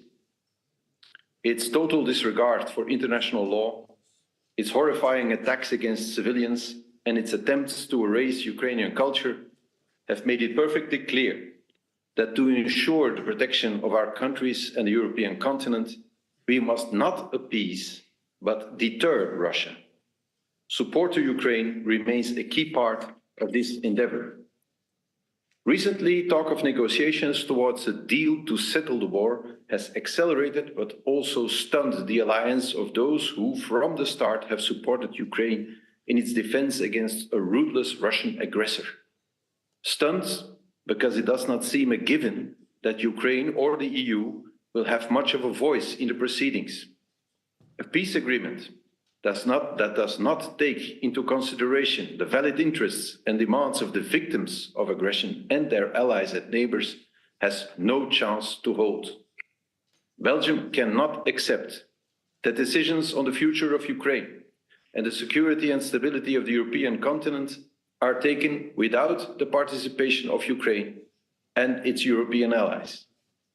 Our priority now is to come to a coordinated European position to claim a seat at the table in view of a just, sustainable and comprehensive peace. As a founding member of the European Union, we will always work towards a united, strong, prosperous and above all, peaceful Europe. And Ukraine belongs within this Europe. Meanwhile, Ukraine will continue to be able to count on Belgian assistance as specified in the Belgian-Ukrainian bilateral security agreement that was signed last year. This includes the delivery of F-16 fighter jets, the implementation of the 4-year reconstruction program by our development agency, and support to Ukraine's Euro-Atlantic integration. I would like to support all speakers that have pleaded today to do more as European allies of Ukraine as quickly as possible. Exactly 60 years ago, the great President Ronald Reagan spoke about peace through strength in his famous speech, A Time for Choosing. He said, "You and I have the courage to say to our enemies, there is a price we will not pay. A world in which borders can be forcibly withdrawn will be less safe, less prosperous, and less just. We've had ample opportunity to learn this valuable lesson in the past. Slava Ukraini." I thank you. Дуже дякую. Thank you. Now I'd like to pass the floor to His Excellency Rosen Zelaskov, the Prime Minister of the Republic of Bulgaria, and we are grateful for all the support and assistance being provided by Bulgaria. Thank you. Шановний президенте Зеленський, Mr. President Zelensky, українські колеги, dear our Ukrainian colleagues. 3 years ago, Russia launched a war of aggression against Ukraine, a war which is a direct assault against the peace and stability in Europe and the world, against the UN Charter and the principles of international law. Today, as we mark this dreadful anniversary, we gather to reflect on the struggle of the Ukrainian people and also to reaffirm our collective commitment to peace, sovereignty, justice, and the primacy of international law. The Ukrainian people have been living in suffering and destruction for more than 1,000 days now. Critical civilian infrastructure, such as nuclear plants and dams, have been damaged by military actions in complete disregard of the potential consequences for the environment and the civilian population far beyond the front lines. Ukraine has bravely held its ground, but the human cost of the war has been staggering. Tens of thousands of civilians, including children, have been killed or wounded. Millions have been forced to flee their homes seeking safety and refugee in neighboring countries and beyond. Forceful displacement, illegal abduction and deportation, even of children, have been the terrible experience of thousands of innocent Ukrainians. Ladies and gentlemen, there must be no negotiations on peace in Ukraine without Ukraine and the European Union. Ukraine must be given credible and robust security guarantees which are indispensable to any comprehensive, just and lasting peace on our continent. In the meantime, while Russia's war still rages on, we must continue our comprehensive support to Ukraine. Peace through strength is the viable strategy to put Ukraine in the strongest possible position ahead of any peace talks. Dear friends, Bulgaria reiterates its support for Ukrainians' independence, sovereignty, and territorial integrity. From the very beginning of the war, Bulgaria has been providing military, financial, political, and humanitarian assistance to Ukraine as part of the international support efforts. We will continue to do so as long as we can and to do the best of our abilities. As a member of European Union and NATO, Bulgaria reaffirms its commitment to further supporting Ukraine. Ukraine's future lies within the European family and the transatlantic community. The Ukrainian people must be given an opportunity to rebuild a strong, resilient, and democratic Ukraine. Only through unity and resolve can we make sure that the sacrifices made over the past 3 years are not in vain and will lead to a brighter, more secure future for Ukraine and for all of Europe and the world. Slava Ukraini. Thank you. Дуже дякуємо. А зараз з Thank you великим so much. задоволенням And прошу now взяти слово. I'd like to give the floor to His Excellency Keir Starmer, the Prime Minister of the United Kingdom of Great Britain and Northern Ireland. Your leadership is unprecedented. The floor is yours.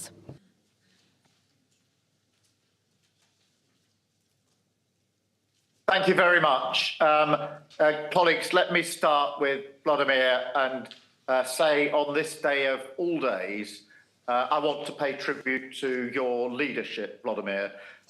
And friends, it is right that we mark this grim anniversary together. For 3 years, we have been united in opposition to Russia's barbaric invasion. And for 3 years, we've been full of admiration for the incredible response of the Ukrainian people.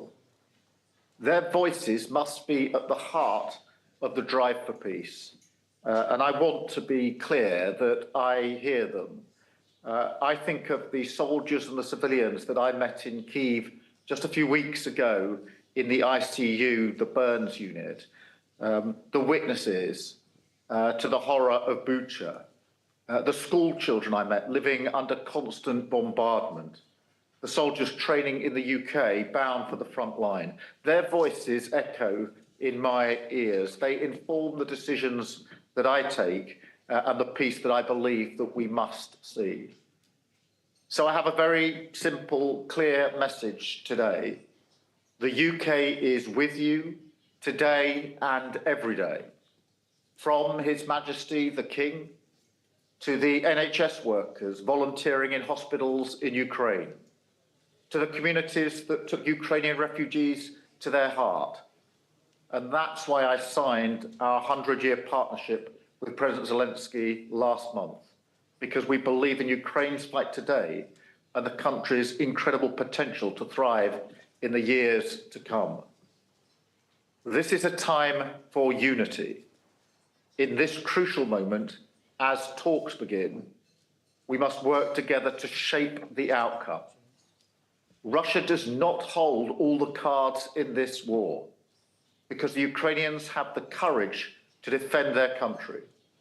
because Russia's economy is in trouble and because they have now lost the best of their land forces and their Black Sea fleet in this pointless invasion. So we must increase the pressure even further to deliver an enduring peace, not just a pause in the fighting. And we can do that in 3 ways. First, by stepping up our military support to Ukraine. And the UK is doing that, providing £4.5 billion in military aid this year, more than ever before. We're doing more than ever to train Ukrainian troops, helping Ukraine to mobilize even further. And we're proud to have taken on the leadership of the Ukraine Defence Contact Group. Secondly, we must keep dialing up the economic pressure to get Putin to a point where he is ready not just to talk, but to make concessions. So today we're announcing the UK's largest packet of sanctions since the early days of the war, going after Russia's shadow fleet and going after companies in China and elsewhere who are sending military components. Later today, I will be discussing further steps with the G7, and I'm clear that the G7 should be ready to take on more risk, including the oil price cap, sanctioning Russia's oil giants, and going after the banks that are enabling the evasion of sanctions. Third, we must bring our collective strength to the peace effort. President Trump has changed the global conversation over the last few weeks, and it has created an opportunity. Now we must get the fundamentals right.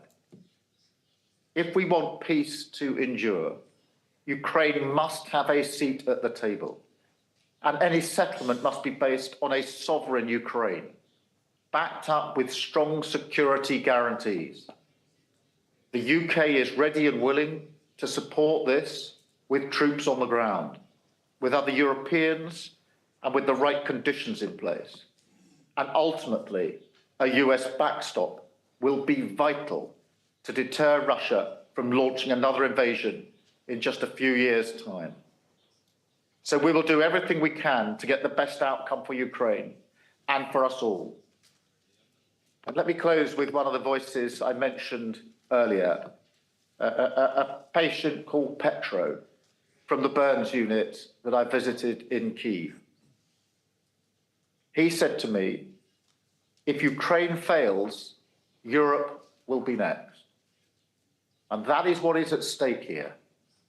That is why we will always stand with Ukraine and with our allies against this aggression and for a just and lasting peace. Slava Ukraini. Thank you.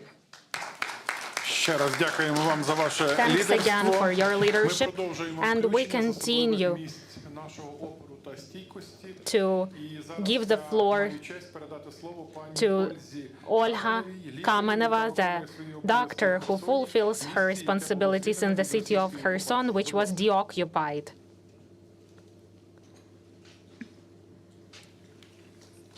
Your Excellency, Mr. President, and international partners, Kherson is a city of heroes that fights for the independence of Ukraine. Every day, our city endures relentless attacks on civilian infrastructure. Yet, the people of Kherson continue to live and to fight. Today, we address you from the newly constructed underground maternity hospital, established through the initiative and support of the President Volodymyr Zelenskyy. In this facility, under extraordinary challenging conditions, dedicated medical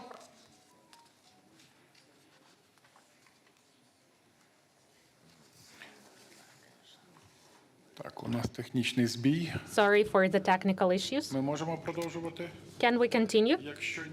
If not, then I'm honored, and it's great pleasure to give the floor to His Excellency Jonas Gahr Støre, the Prime Minister of Norway. Norway has shown true leadership and strategic approach in the support of Ukraine. Thank you, Andrei, and thank you, Volodymyr. Since I believe this mission is being streamed, and if I can say a few words to the people of Ukraine. You know, I was incredibly moved by this session at the Maidan this morning. I'm a father and I'm a grandfather, and I was wandering among those flags, and I was seeing the dates of those boys corresponding to the dates of my children. And, you know, the number of flags and the number of people, I'd just like to tell the people of Ukraine that it makes a deep impression on us on this third anniversary, but there are more than 1,000 days, and the days are counting. So this human dimension of this day really makes a strong impression on me. Colleagues have made good remarks, so I will second that we continue to show our strong support to the people of Ukraine, to the basic principles that there has to be a comprehensive, just and sustainable peace. We all agree on that, and I will reiterate it simply by joining the voices of colleagues. As for Norway, today I will announce that we will contribute €1 billion for civilian and humanitarian support. And Mr. President, I take up on your request for energy support that you mentioned to me a few days ago. So there will be a €300 million package to gas supplies, according to the request you made, and also securing financial guarantees. In fact, it's €400 million, and also support for electricity reconstruction of grid and try to build back better and smarter. We also follow a bit in the path of what Denmark has done to open a direct investment channel into your industry. So we will also put €300 million and into a specific track here with your industry, where we may have complementarity between our industries, and also a special pledge for drones, which I think will be of great importance. And also, as some of my colleagues have mentioned, in the NB8, meaning Nordic 5, Baltic 3, we have agreed to take up on your suggestion to train, fund, and help equip a brigade. So I think, you know, leaders have agreed that we will do that now. It's a flexible concept. It will of course comprise of courageous Ukrainian troops, but we will train, equip, and support them. And then I'd like to say that what then lies ahead, and I'll make 3 points. First, we need to scale up, as colleagues have said. This is not the moment to pause and wait and see. We have to scale up. So I say on behalf of Norway, we have pledged the €3.5 billion for 2025, approximately, but we are ready to scale that up, and I will engage with you in the coming days and weeks to see how we can do that in the best way, so it really corresponds most directly with your needs. Secondly, I'd like to second President Stubb on what he was saying about process, because I think this is absolutely key, that we make a real reflection on what this peace process means and how Europe can add substance and momentum to that one. There is now talks between US and Russia, but I think Prime Minister Starmer said it diplomatically. We need to get the fundamentals right. And the fundamentals are not, let me put it that way, complete, if it's only this dialogue in the way we see it. And I don't think, you know, we all agree that there can be nothing about Ukraine without Ukraine. But let me put it this way bluntly. Europe cannot complain its way to the table. It cannot simply raise its hand and say, here are we, include us. Because I think the US president will say, what are you bringing? Why should you? And you get all this dialogue that we are experienced over these 4 or 5 weeks. So that means that Europe really has to get there through strength, politically, financially, and militarily. And allow me, President Costa, to say that, and Ursula, that I am not EU. I see Europe as being slightly more than EU here. It is, of course, the EU 27. Perhaps not all 27, but let's say EU 27. But then there is UK. Yeah, almost 28. Yeah. There is UK. There is fundamentally Turkey. And Turkey is always a bit complex, but Turkey has to be in the equation. And we heard President Erdogan and your recent visit, Volodymyr. Turkey has to be there. Norway is proud to be there. Iceland is proud to be there. And we even heard President Macron said the other day that Canada is there. We are buying Canada, so we can get them back. No, but I think, this is that concept of Europe. But that concept of Europe has to have an opinion on the substance of the peace and the process of the peace. And here I think there's no time to lose. I think your convening of the meeting on the 6th of March is great. But then for this larger group, we have to come together and make it meaningful. Macron is in Washington today, Starmer in another few days, but we have to bring this together. Because if we don't, there is not a European voice, and then we are simply much weaker. So my final point here is that for us to make a contribution to security guarantees, and we have to do that, the best and fundamental security guarantee is to bolster Ukraine, that Ukraine has strong capacity from its military capacity.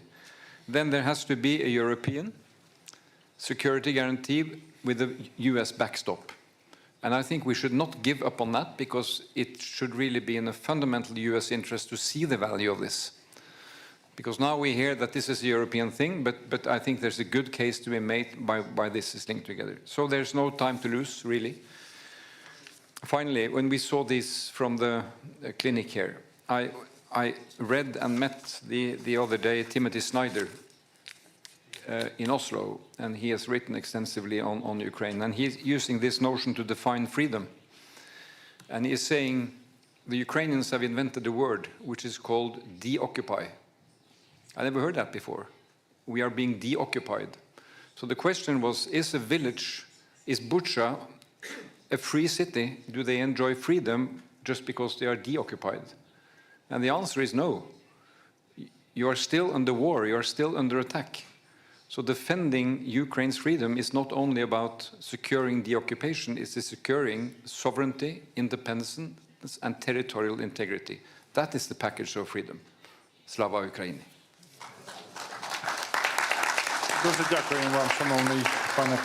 Thank you, Mr. Prime Minister. It's a great honor for me to pass the floor to Excellency Kyriakos Mitsotakis, the Prime Minister of Greece.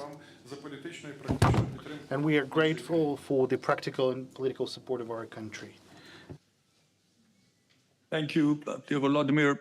Dear colleagues, today we mark the 3rd anniversary of Russia's brutal and unprovoked invasion of Ukraine, a watershed moment that has shattered a long period of peace and stability in our continent.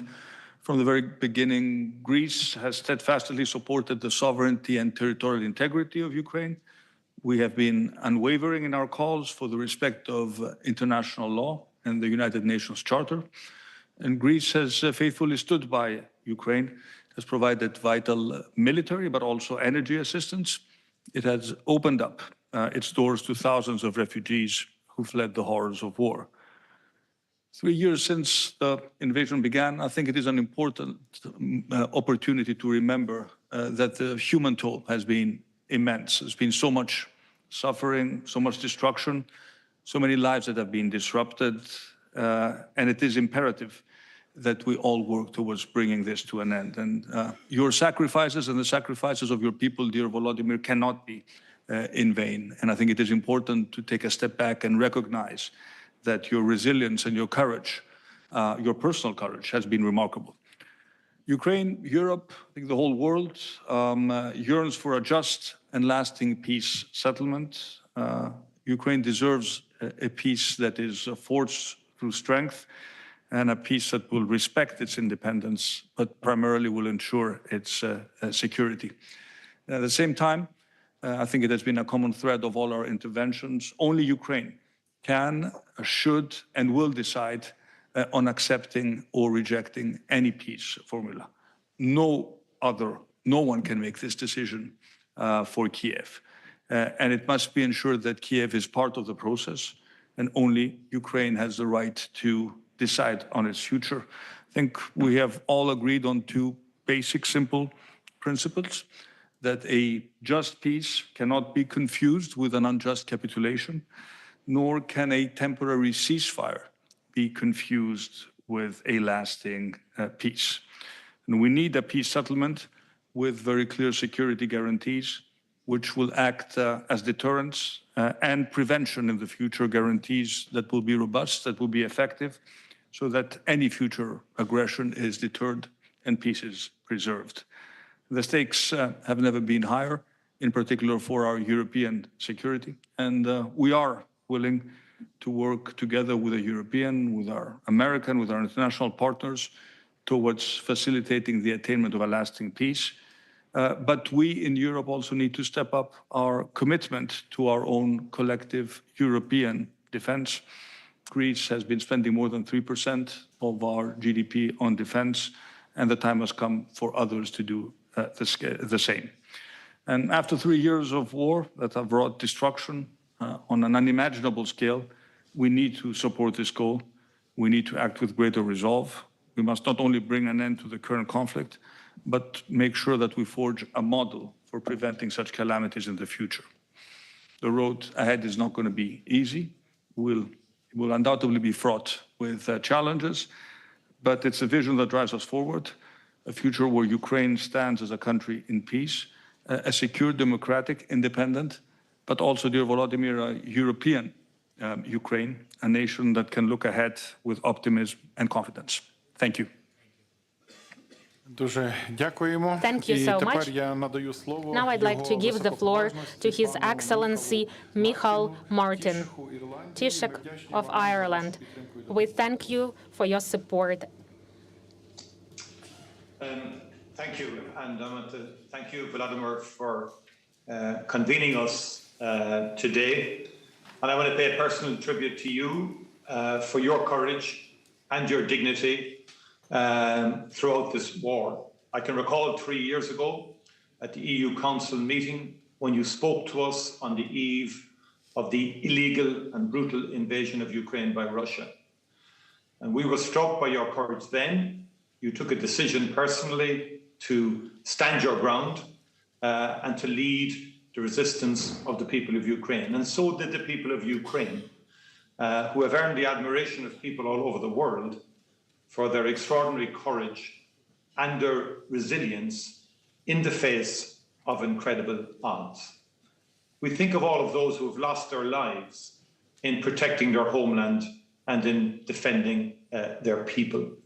And we think of all the children who have been abducted, which is an appalling war crime in itself and reminds us that there simply has to be accountability for war crimes of that magnitude and of that kind. And we will work with our colleagues in ensuring such accountability. For a small country like Ireland, the international rules-based order is ultimately the only basis for our security. And that is why the war that Ukraine has been defending its integrity and sovereignty is so important for small nations all over the world. You are protecting and fighting to uphold the principles of the United Nations Charter and in terms of sovereignty and integrity, but also in terms of the rules-based order. And that context, Europe has been unified, has been firm so far. And we in Ireland stand with you, and we do need to say more. We do need to spend more, and we need to do more. And Ireland will contribute more financially on all fronts and in all areas, and will strengthen our commitments on that front. I believe it's extremely important for us in the European Union to accelerate Ukraine's membership of the European Union, an important dimension to Ukraine's long-term security, and something that Ireland is very keen to push and to strongly support. Could I say also that we will continue to support sanctions and also the whole area of frozen assets and the utilization of frozen assets for the reconstruction of Ukraine. Because those who engage in illegal and brutal invasions and who breach the very basics of international rules and sovereignty have to know that ultimately there has to be a price for the destruction that has been wrought as a result of this war, particularly the destruction of the civilian and energy infrastructure of Ukraine itself. And the next European Union summit, the emergency summit being convened on the 6th of March, will be a very important moment for concrete actions which Ireland will strongly support both the Commission and President Costa in the agenda that they will bring to the table on that occasion. I think it's very important also that we remember that Russia has not achieved the objectives that it set itself when it illegally invaded Ukraine 3 years ago. We need to remember that and take solace and strength from that, because the unity of the resistance has had an impact. What we must now resolve is to ensure that Russia is never rewarded for what it did 3 years ago. Thank you very much indeed. Ще раз дуже вам дякуємо. І зараз я радий запросити до слова його високоповажність. And now I'd like to give the floor to His Excellency Kristen Michal, Prime Minister of Estonia. Estonia is a highly important ally in our joint fight. Thank you. President Zelenskyy, dear colleagues, I'm very proud to be here on Estonia's 107th birthday. Today is the day. Standing by Ukraine to show the true meaning of friendship. Ukraine has shown the world the true meaning of resilience.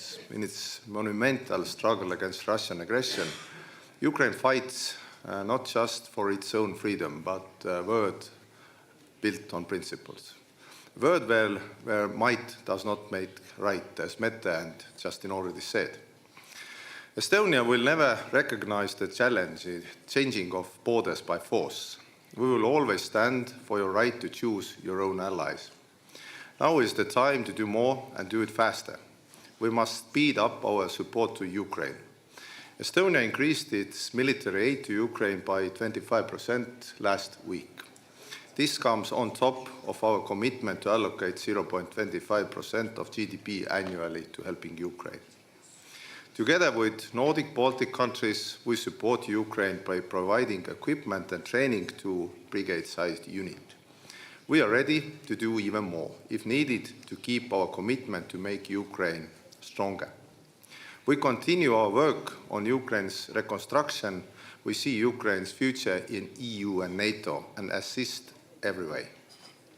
It is also time to maximize pressure on Russia. We are working to ensure frozen assets are used to support Ukraine.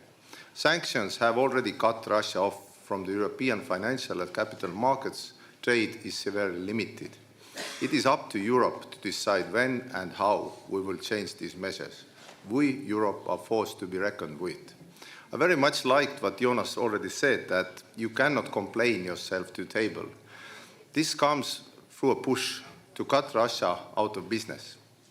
We fully support all the efforts of our partners to advance an ambitious aid to Ukraine and remain committed to maintaining open and constructive dialogue with the United States. Finally, a just and lasting peace requires the participation of Ukraine and Europe. Only Ukraine can decide its own terms for peace. No conditions should be imposed from the outside. No topic is off the table except one: surrender. Your fight is our fight, and your victory will be victory for European security. Slava Ukraini! Дуже вам дякуємо, шановний пане прем'єр-міністре. And right now I'd like to give the floor to His Excellency Daniel Grish, Prime Minister of Liechtenstein. We thank you for your support. Thank you, Andrei. Dear Volodymyr, dear colleagues and friends, I wish to thank Ukraine for their leadership.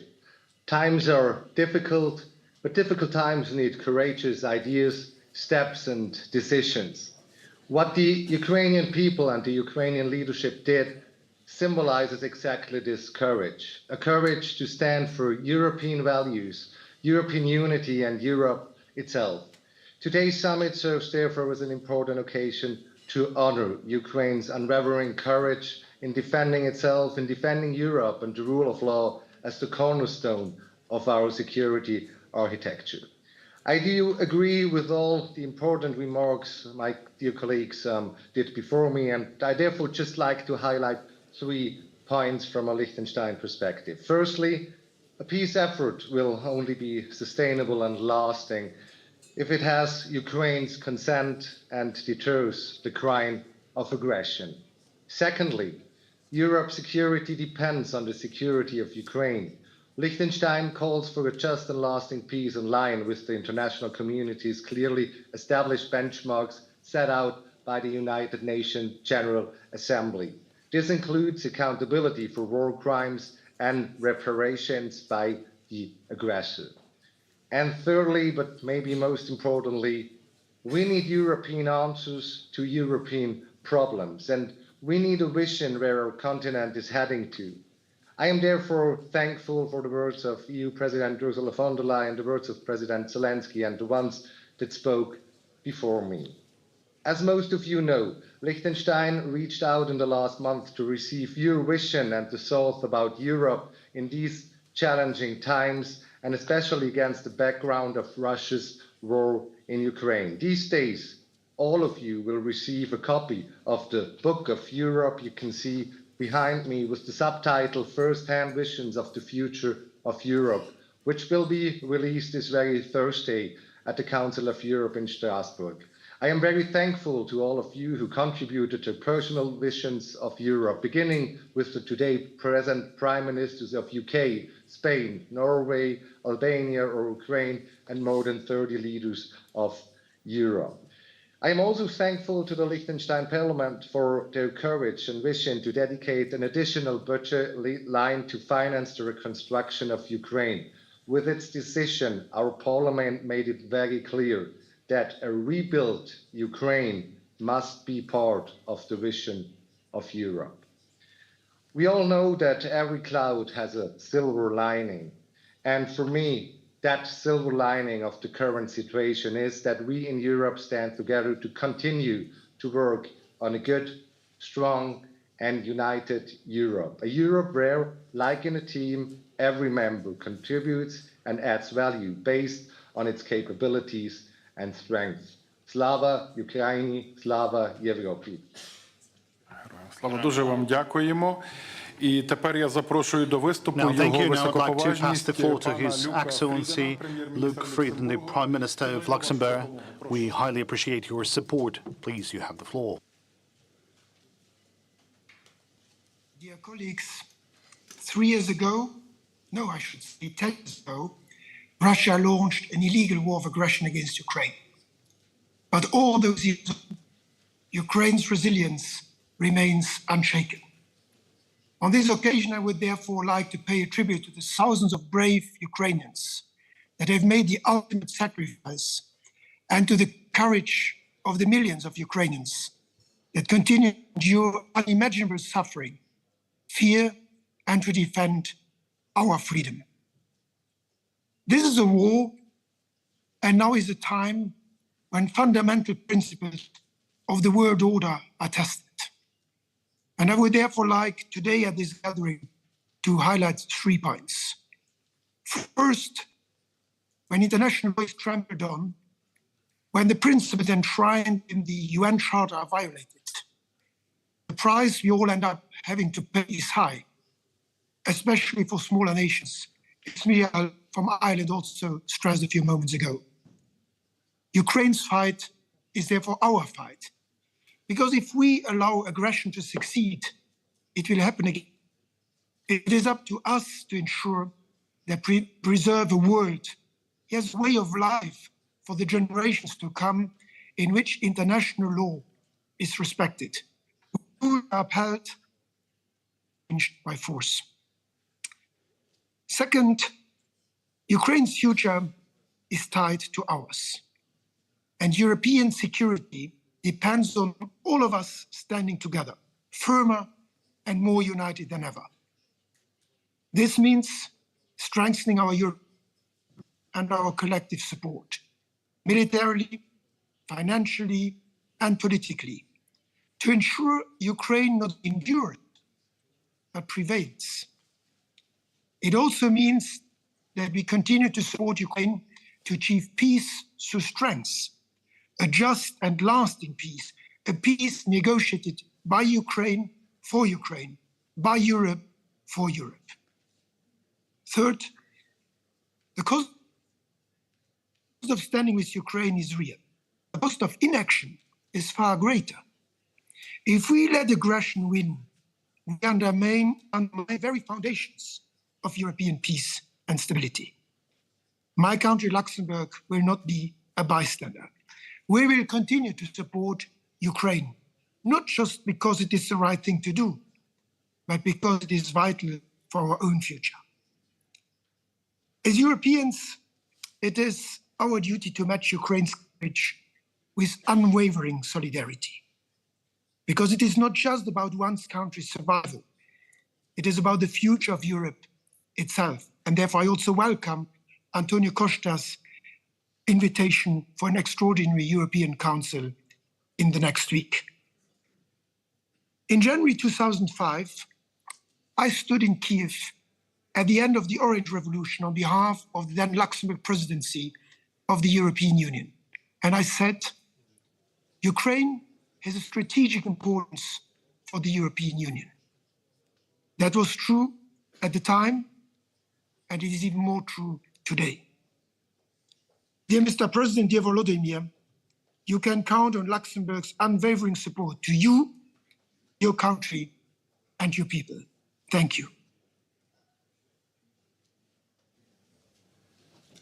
Дуже вам дякуємо. Ми знову We're extremely переносимося в grateful. особливі And once again, we go back to the very special places for Ukraine, and where we're going to have people from the Zaporizhzhia region suffering from the Russian terror on a daily basis, from Russian shellings on a daily basis. So please. Dear Mr. President, dear diplomats and representative of our partner countries, right now we are speaking to you from underground school, located 7 meters deep. This is because the fighting is taken just 40 kilometers away. And enemy missiles can reach Zaporizhzhia in under 1 minute. That is why 60,000 of our children have to study underground. Right now, behind me, the children are holding photos of destructions of enemy brinkings to our region every day. Every day, our enemies fires missiles, wielding bombs, and Shaheds drones cross the region. As a result, over 17,000 buildings were damaged. As an example, during last day, the enemy attacked the Zaporizhzhia region more than 400 times. Despite all this, we stay strong. At the same time, here in Zaporizhzhia region, thanks for support of Ukrainian people, President Volodymyr Zelenskyy and our international partners, our region continue to support life of hundreds of thousands of people.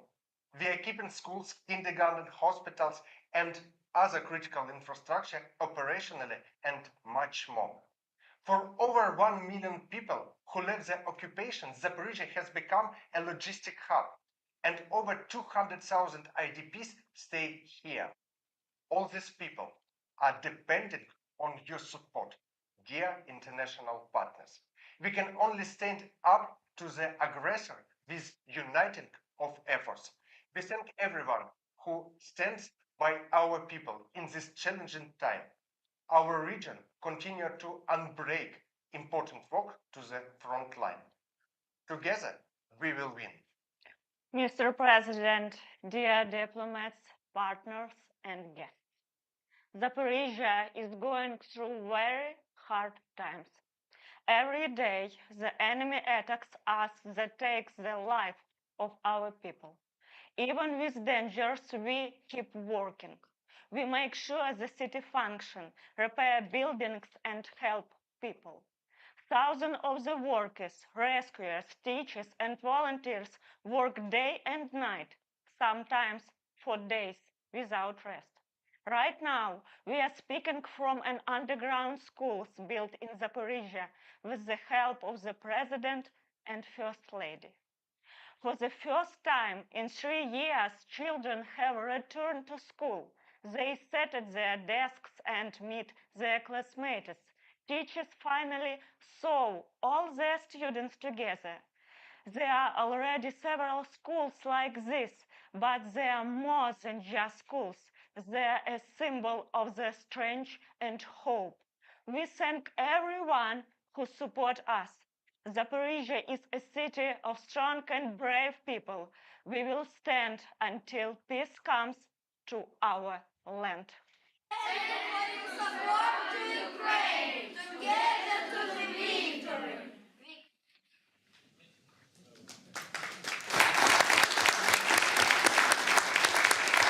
Дуже дякуємо вам за стійкість. We are extremely grateful for your resilience. Now I'd like to pass the floor to Her Excellency Kristrún Frostadóttir, the Prime Minister of Iceland. I thank you for your active support to Ukraine. Thank you. Wow, it's so humbling to follow that. I have two young daughters, a 6-year-old who's starting school this fall. It's amazing to see what's going on here. I want to thank President Zelenskyy for hosting us here in Kyiv. This is my first visit here, and I'm very honored to be here in a group of people, our colleagues, who are among your most reliable and strongest partners. My presence here today is to underline Iceland's steadfast solidarity with the Ukrainian people and our resolute commitment to the territorial integrity and the sovereignty of Ukraine. February 24th is a dark day in European history. 3 years ago, peace in Europe was shattered. All the norms and principles that have underpinned the rules-based international order since the Second World War were blatantly violated by Russia. Putin's intention was to destroy Ukraine. Instead, for 3 years, the people of Ukraine have stood strong, proud and unwavering against a brutal aggressor that has launched the gravest assault on global peace and security for 80 years. You have stood up for freedom, for democracy, and the rule of law. You have fought for values that a small democracy like mine bases its existence on. Because without respect for international law, without respect for the rules-based order, the security of countries like mine could easily be jeopardized. Zelenskyy, we recognize this. We recognize why you fight. You are fighting for the whole of Europe, but your brave fight for these fundamental values has come at a devastating cost. I express my deep condolences for all the Ukrainian lives that have been lost in Russia's senseless war. A few remarks on the situation as it stands right now. Firstly, this may sound obvious, but today the facts need to be stated. Russia invaded Ukraine. Russia is the aggressor. Ukrainians are defending their homeland and their freedom under the leadership of a democratically elected president and a democratically elected parliament. Secondly, Ukraine is a line of defense for our collective European security, and Iceland understands that. A strong Ukraine is a precondition for a just and lasting peace. Ukraine needs more support, and it must be immediate. Iceland has increased its assistance compared to last year, but we will do more. And I can announce today that my government has decided to more than double our defense-related support to the Ukraine this year to fulfill our commitments. We may be a small country, and our support in absolute terms will echo that. But we must do our share and are unwavering in our support for Ukraine. We stand with our Nordic-Baltic allies as well as Europe in support measures going forward, and we will be implementing the 16th sanctions package without delay after it has become effective within the EU. Thirdly, we must project unity among like-minded countries. Europe needs to take the lead in support of Ukraine. On negotiations, there must be nothing about Ukraine without Ukraine, and Europe must have a seat at the table too. Lasting peace will not be achieved without security guarantees, and a credible arrangement that is part of a comprehensive peace agreement depends on collective European commitments. We will be willing to contribute to this effort in a way that is fitting. Lastly, Ukraine belongs in the Euro-Atlantic family of free nations. I hope that the EU accession process will be accelerated. NATO membership should remain on the table, and Iceland is fully committed to the language that was agreed upon at the NATO summit in Washington. Iceland supports you. Slava Ukraini. Дуже дякуємо вам. Тепер я Thank радий you. Now I'd запросити like його to pass the floor високоповажність to His Excellency Miloš Spajic, the Prime Minister of Montenegro. We are highly appreciating your support. Dear President Zelenskyy, dear colleagues, it is both an honor and a privilege to address you today at this pivotal summit, which marks the third anniversary of the full-scale Russian invasion of Ukraine. This is an important moment for us to reaffirm our unity in support of Ukraine's sovereignty, territorial integrity, and freedom. This aggression has escalated into the most profound security and humanitarian crisis Europe has faced in decades. For the last 3 years, we have witnessed the horrors of war and daily attacks on Ukrainians, their homes, and their lives. Yet, they are still struggling for their homeland. But this is not only a fight for Ukraine. This is a fight for freedom, justice, and peace across the globe, aimed at preserving a world where dialogue, not war, resolves disputes. We in the Western Balkans have felt the destabilizing effect of this conflict too. For years, Russia has waged hybrid economic and information warfare aimed at undermining the security of the region. Montenegro condemns Russian ongoing invasion.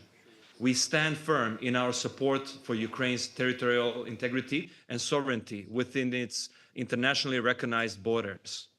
Therefore, since the onset of the war, Montenegro has provided substantial support to Ukraine, including military aid and financial assistance.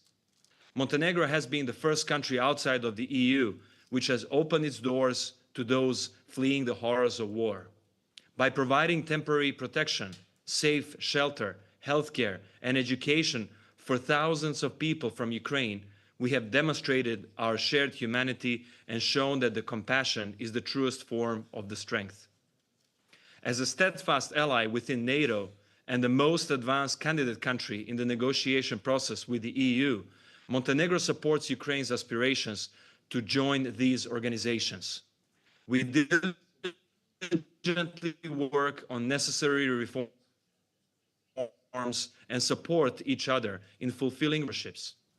Moreover, our two countries are currently negotiating an agreement on security cooperation and long-term support. This agreement will strengthen our defense and security ties, focusing on military assistance, defense industry collaboration, intelligence sharing, and countering cyber and hybrid threats. In addition to that, in close cooperation with our EU and NATO partners, Montenegro has fully aligned with sanctions against Russian Federation, targeting critical sectors including finance, energy, transport, and technology. Ladies and gentlemen, Montenegro knows very well the price of peace, the importance of independence, and the sacrifice it demands. Our history has taught us that freedom is a gift earned through resilience, unity, and unwavering resolve. It is in this spirit that we stand by Ukraine in its fight for the principles that bind us all: democracy, economic security, human rights, rule of law, liberty, dignity, and patriotism. While Montenegro strongly supports the beginning of diplomatic efforts to resolve the conflict, it is essential that any peace be fair, just, and uphold Ukraine's sovereignty and right to chart its own path and orientation for the future. Thank you very much. Slava Ukraini.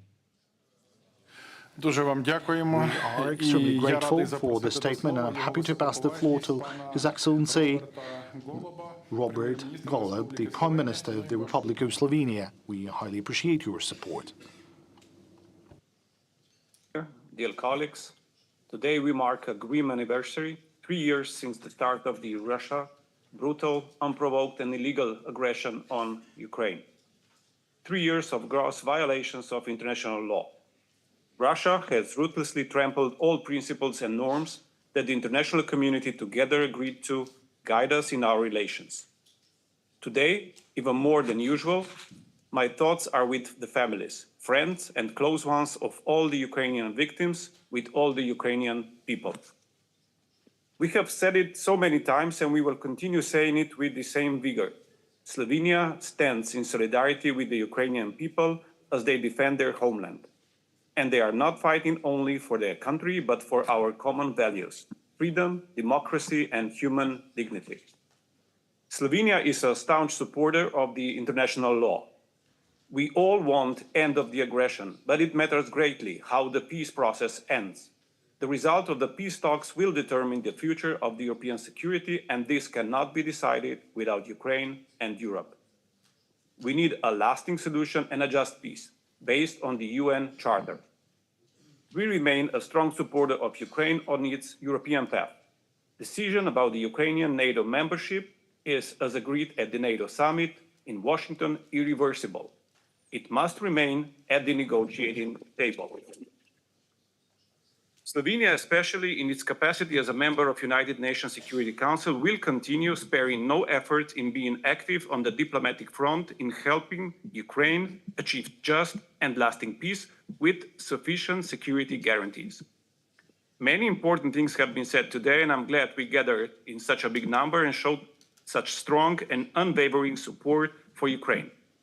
Let me just fully support the Finnish President Alex Stubb elements of the process he laid out earlier. We should work along those lines he presented with unity and due diligence. Thank you for your attention, and Slava Ukraini. Дуже вам дякуємо. We are extremely grateful for your statement. Now it's a great honor for me to pass the floor to Ruslan Stefanchuk, the chairman of the Verkhovna Rada of Ukraine. Please. Thank you.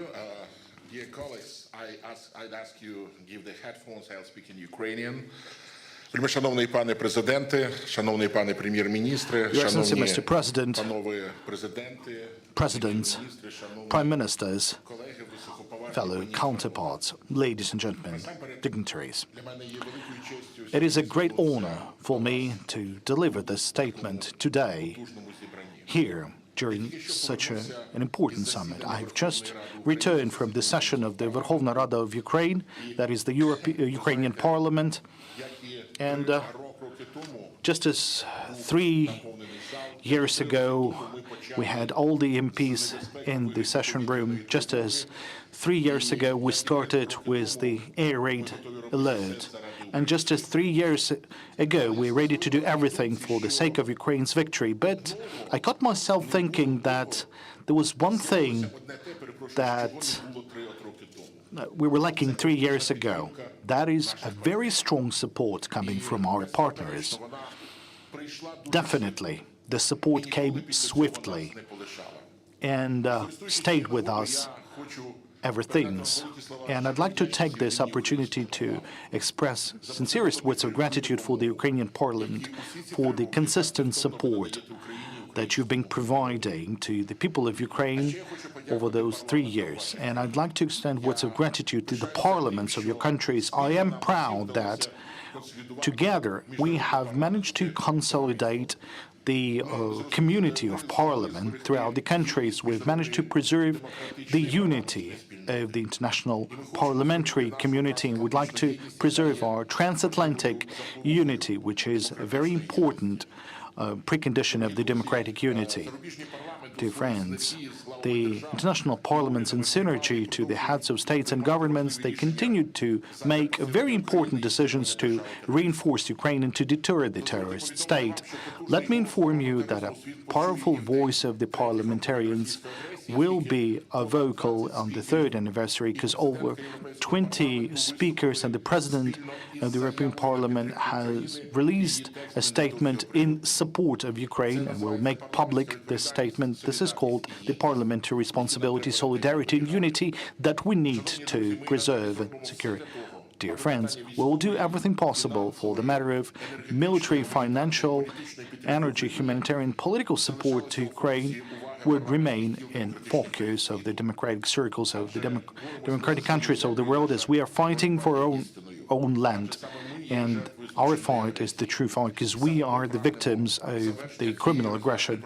We're the one striving for putting an end to this aggression and having lasting peace. Thanks to the leadership of the President of Ukraine, Ukraine came on this path towards the EU integration. Now we are a candidate country, about to start the negotiation on clusters. We will do our homework and we will pass this only possible path with dignity. But we would like to ask you to continue supporting us, to help us overcome Russia's impact as the country sharing your own values, the country willing to become part of the European civilization. We want to return to our European home. The essence and the behavior of Russia, they require the resolution of the matter of security guarantees. And we believe that the most effective, well, that is something that we in the parliament believe and other parliaments believe, that is the membership in NATO. In this case, we'll be able to overcome any aggression, but we'll also be able to offer a wonderful contribution in further consolidation of European security architecture.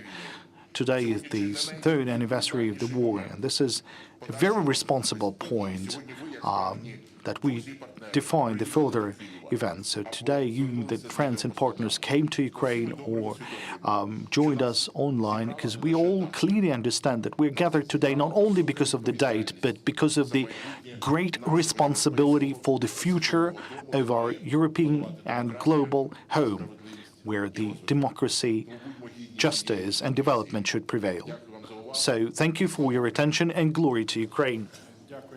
We are grateful to the chairman of the Verkhovna Rada, and now we'll once again get back to the other area, to the Sumy region, which is very close to the border. So I'd like to pass the floor to the acting rector of the Sumy State University, Mr. President, Ivan Kuzy. esteemed representative of partner countries, dear guests, the city of Sumy stands today on the front lines of our country's defense. Our community, alongside the armed forces of Ukraine, is heroically fighting for independence and the future of the next generations. We address you from Sumy State University, whose building was recently destroyed by Russian airstrikes. The enemy seeks to destroy Ukraine's future and block access to education. However, thanks to the heroism of our defenders, the support of the President of Ukraine, and the resilience of our people, our professors, university staff, and students continue an educational process despite all threats and challenges. Thousands of students receive high-quality education, believing in the future and making plans for the recovery and reconstruction of a new Ukraine. The university's strong ties with international partners help us build plans for the future. We hope that once the war is over, we will join forces for common development and progress. I thank the international community for its support. We thank our defenders for their heroism.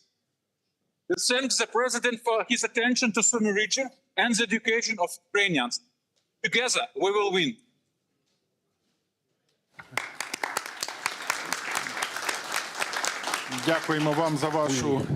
I'm grateful for your resilience. Now we go back to our very close allies, and I'd like to pass the floor to His Excellency Antonio Tajani, the Vice Prime Minister and Minister of Foreign Affairs of Italy. In this decisive time for Europe, we highly appreciate the strong support coming from Italy. Please. Dear President Zelenskyy, 3 years already passed from the beginning of the war launched by Russia to invade Ukraine, 3 years of resistance of the Ukrainian people on battlefields and in the cities. The Ukrainian people show the courage on the front line, but also in their everyday life. Today, we join you in paying tribute to them. In all this time, the Italian government has been at your side in the effort for a just peace. This cannot be a surrender of Ukraine. Italy is working with its friends and partners for peace. Peace is our goal. There will be no negotiation without Ukraine and without Europe. It's impossible to achieve an agreement in favor of peace without Ukraine and without Europe. This is very important for us. Peace must come with strong security guarantees for Ukraine. It must be real, strong and lasting to prevent Europe from facing war again. We look forward to discussing together the future of Ukraine, its reconstruction, cultural exchange, trade. We want tourists to visit Ukrainian cities, Ukrainian students to visit Italy, and our university to work together. Italy is in the first line on the reconstruction, with a special focus on energy sector, crucial for families, especially in the winter. We are working hard together for organizing an international conference on reconstruction that will host in Rome on the 10 and 11 July. And we want to organize a big success for Ukraine. For 3 difficult years, Italy stood with Ukraine, and it will continue to do so, for a future of peace, growth, prosperity, and most importantly, freedom. Slava Ukraini! Дуже дякуємо вам. We are extremely grateful to you.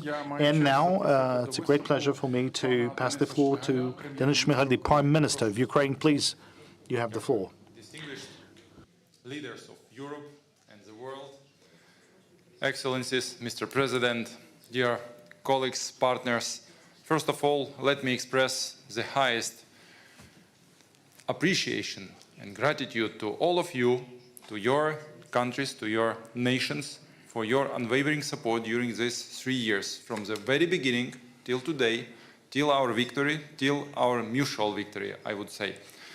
Today we stand at the epicenter of historic events that will define the future of our countries, our people, and the values we cherish. For 3 years, Russia has waged a brutal full-scale war against our country. Its goal is not only to destroy Ukraine, but also to dismantle Europe and the global order itself. They intend to destroy the Europe that gave birth to democracy, the Europe where human dignity and human rights are paramount. For years now, Russia has been waging a hybrid war against European nations, and this reality can no longer be ignored.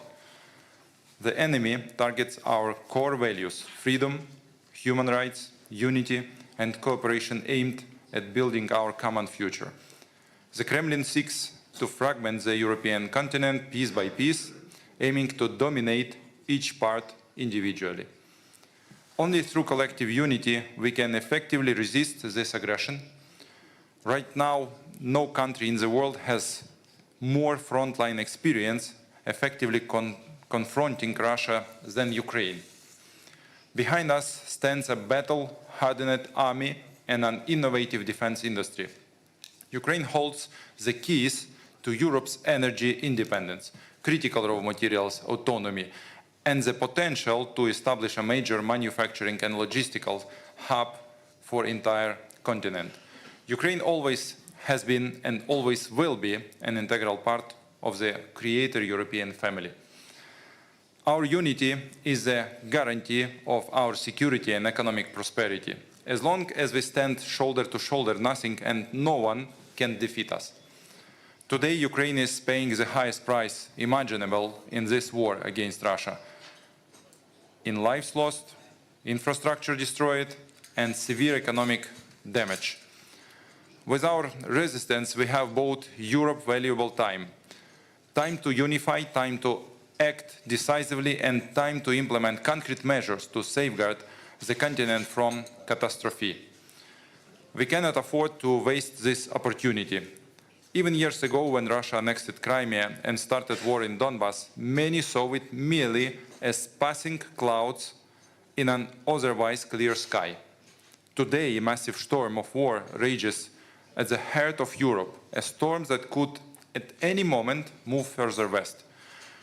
That is why now is the moment for decisive and unified action to protect European security. Ukraine is already doing everything possible to defend our shared home, and we will continue to do so. We trust that Europe and the entire international community will respond with courage to this defining moment through decisive actions, visionary leadership, and unwavering solidarity.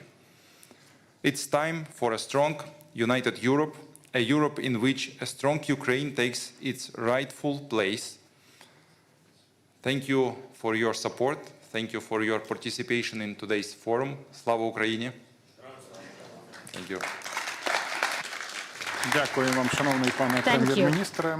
Тепер я Dear Prime запрошую до Minister, виступу now I'd його like to give the floor His Excellency Petr Kmec, Vice Prime Minister on Recovery, Sustainability and the Use of Eurofunds of Slovakia. So we value your support. Thank you very much, dear President Zelenskyy, Your Excellencies, ladies and gentlemen. Thank you for the opportunity to address this assembly. In recent years, Europe has witnessed a total war that was not experienced in many decades. 3 years of Russia's invasion of Ukraine, 3 years of hostilities, huge number of human casualties, extreme destruction of the Ukrainian economy and infrastructure.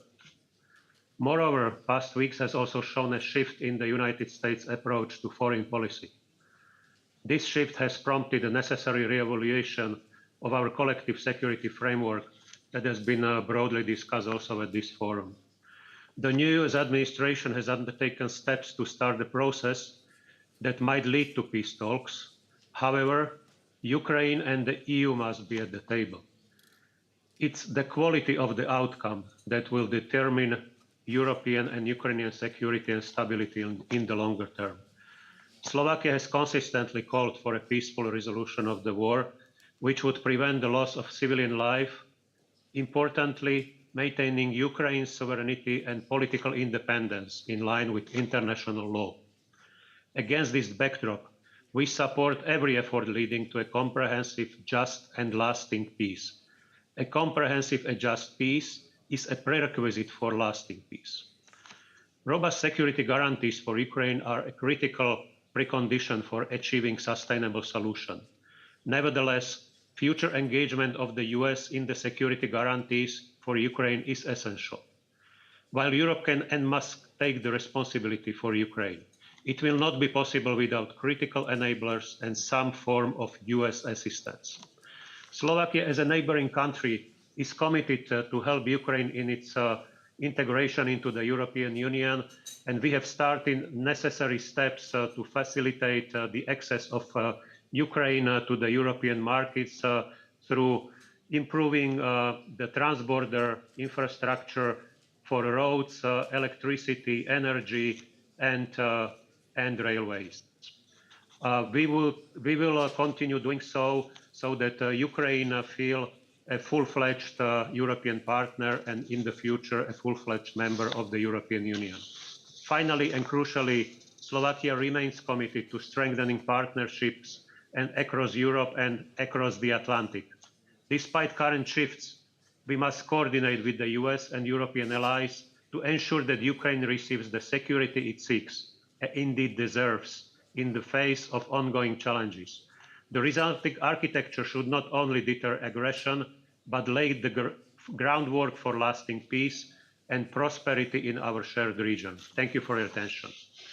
Дуже вам дякуємо. Thank you so much. Засідання поступово Our добігає meeting кінця. is gradually coming to the end, so I have the great honor to give the floor to the final speaker, Benjamin Adat, the Minister and Delegate of France Republic. France is one of the top European and global safety pillars. President, Excellencies, dear friends.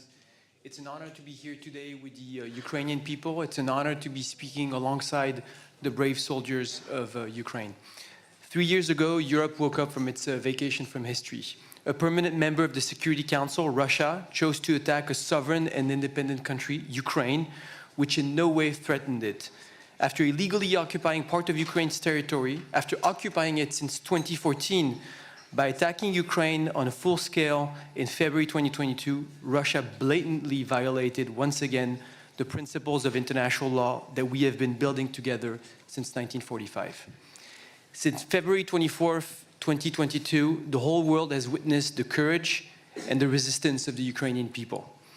The strength and determination with which Ukrainian men and women defend their country, their history, their culture, commands our admiration.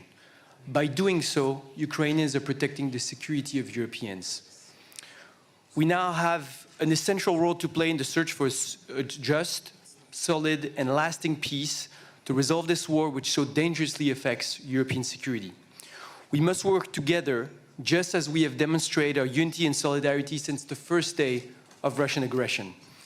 Europeans will take their responsibilities for the emergence of a strong and prosperous Ukraine and for ensuring security in Europe in the long term. France will continue to do so, as it has demonstrated over the last few weeks in close coordination with our main partners. The coming weeks will be crucial for the future of Ukraine and the European continent. While Russia shows no openness to concessions, we fully support the peaceful strength approach. To that end, now more than ever, it's crucial that we continue to support Ukraine. This, of course, includes strengthened military aid. And in this regard, France continues to play its full part, having recently sent Ukraine Mirage 2005 aircraft and completed the training and equipping of a full brigade of the Anne of Kyiv brigade. To meet Ukraine's military, economic, financial, and humanitarian needs, and to support Ukrainian refugees on their territory, the European Union and its member states have spent together more than 135 billion euros, more than any other partner. We must also step up our effort to increase the pressure on Russia and the third country entities supporting its war effort. This is why we welcome today's adoption of a 16 package of sanctions by the European Union and our partners. As a sovereign state, Ukraine must be free to choose its own alliances and destiny. This is why we fully support its European path. Ukraine is, of course, already a member of the European family. A settlement of the conflict without Ukraine would have no future. It would consecrate the superiority of force and aggression over law and pave the way for tomorrow's wars. Nothing must be decided about Ukraine without Ukraine. To be just and lasting, peace must respect the United Nations Charter and its principles, and thus the sovereignty and territorial integrity of Ukraine. Russia's aggression constitutes a direct existential threat to the entire European continent. Europe, whose security is at stake, must take part of the negotiation and the long-term security guarantees to resolve the conflict. Nothing must be decided on European security without Europeans. These principles guide our action, guide France's action, and we will not deviate from them. This is a turning point for European security, and history will look at us. Rest assured that we will continue to support Ukraine until a just and durable peace is achieved, a peace that will guarantee Ukraine's security interest, its freedom, and ours collectively on the scale of the European continent. France stands with the Ukrainian people. Slava Ukraini. Thank you so much for your speech. And two more short videos from the management of NATO and European Council. Ukraine continues to endure with courage that does not falter, hope that does not fade, and a spirit that cannot be broken. NATO has stood with Ukraine throughout Russia's brutal war of aggression to keep the flame of freedom burning. We have kept Ukraine strong by providing arms, equipment, and training. The bravery and resilience of the Ukrainian people are an inspiration to the world. NATO will continue to support and stand with Ukraine and help it through the challenges ahead to ensure this war can end with a just and lasting peace. Friends, it was 4 o'clock in the morning on 24th February 2022 when the first explosions sounded in Kyiv, Kharkiv, Odessa, and in Mariupol in the Donbas region. The European Convention on Human Rights is being flouted. Our values are under attack. And the very next day, the procedure for excluding Russia from the Council of Europe was initiated. 3 years on, our support is unwavering. The Council of Europe stands by Ukraine to obtain reparations, to combat war crimes and impunity, to strengthen democracy, to protect the children of Ukraine, so that Ukraine continues to exist, so that it can return to the path of peace, reconstruction, and justice. because Ukraine's future is European. We are writing this future together, based on the values we share, those of a free and sovereign Ukraine, those of a just and lasting peace, the values of a strong and united Europe throughout our continent and the world. Thank you so much. And at this part, the official part of the summit, Support Ukraine, is finishing. We want to thank our guests, leaders, for unwavering support. We feel this unity, we feel this support from your nations, your states, we feel your leadership.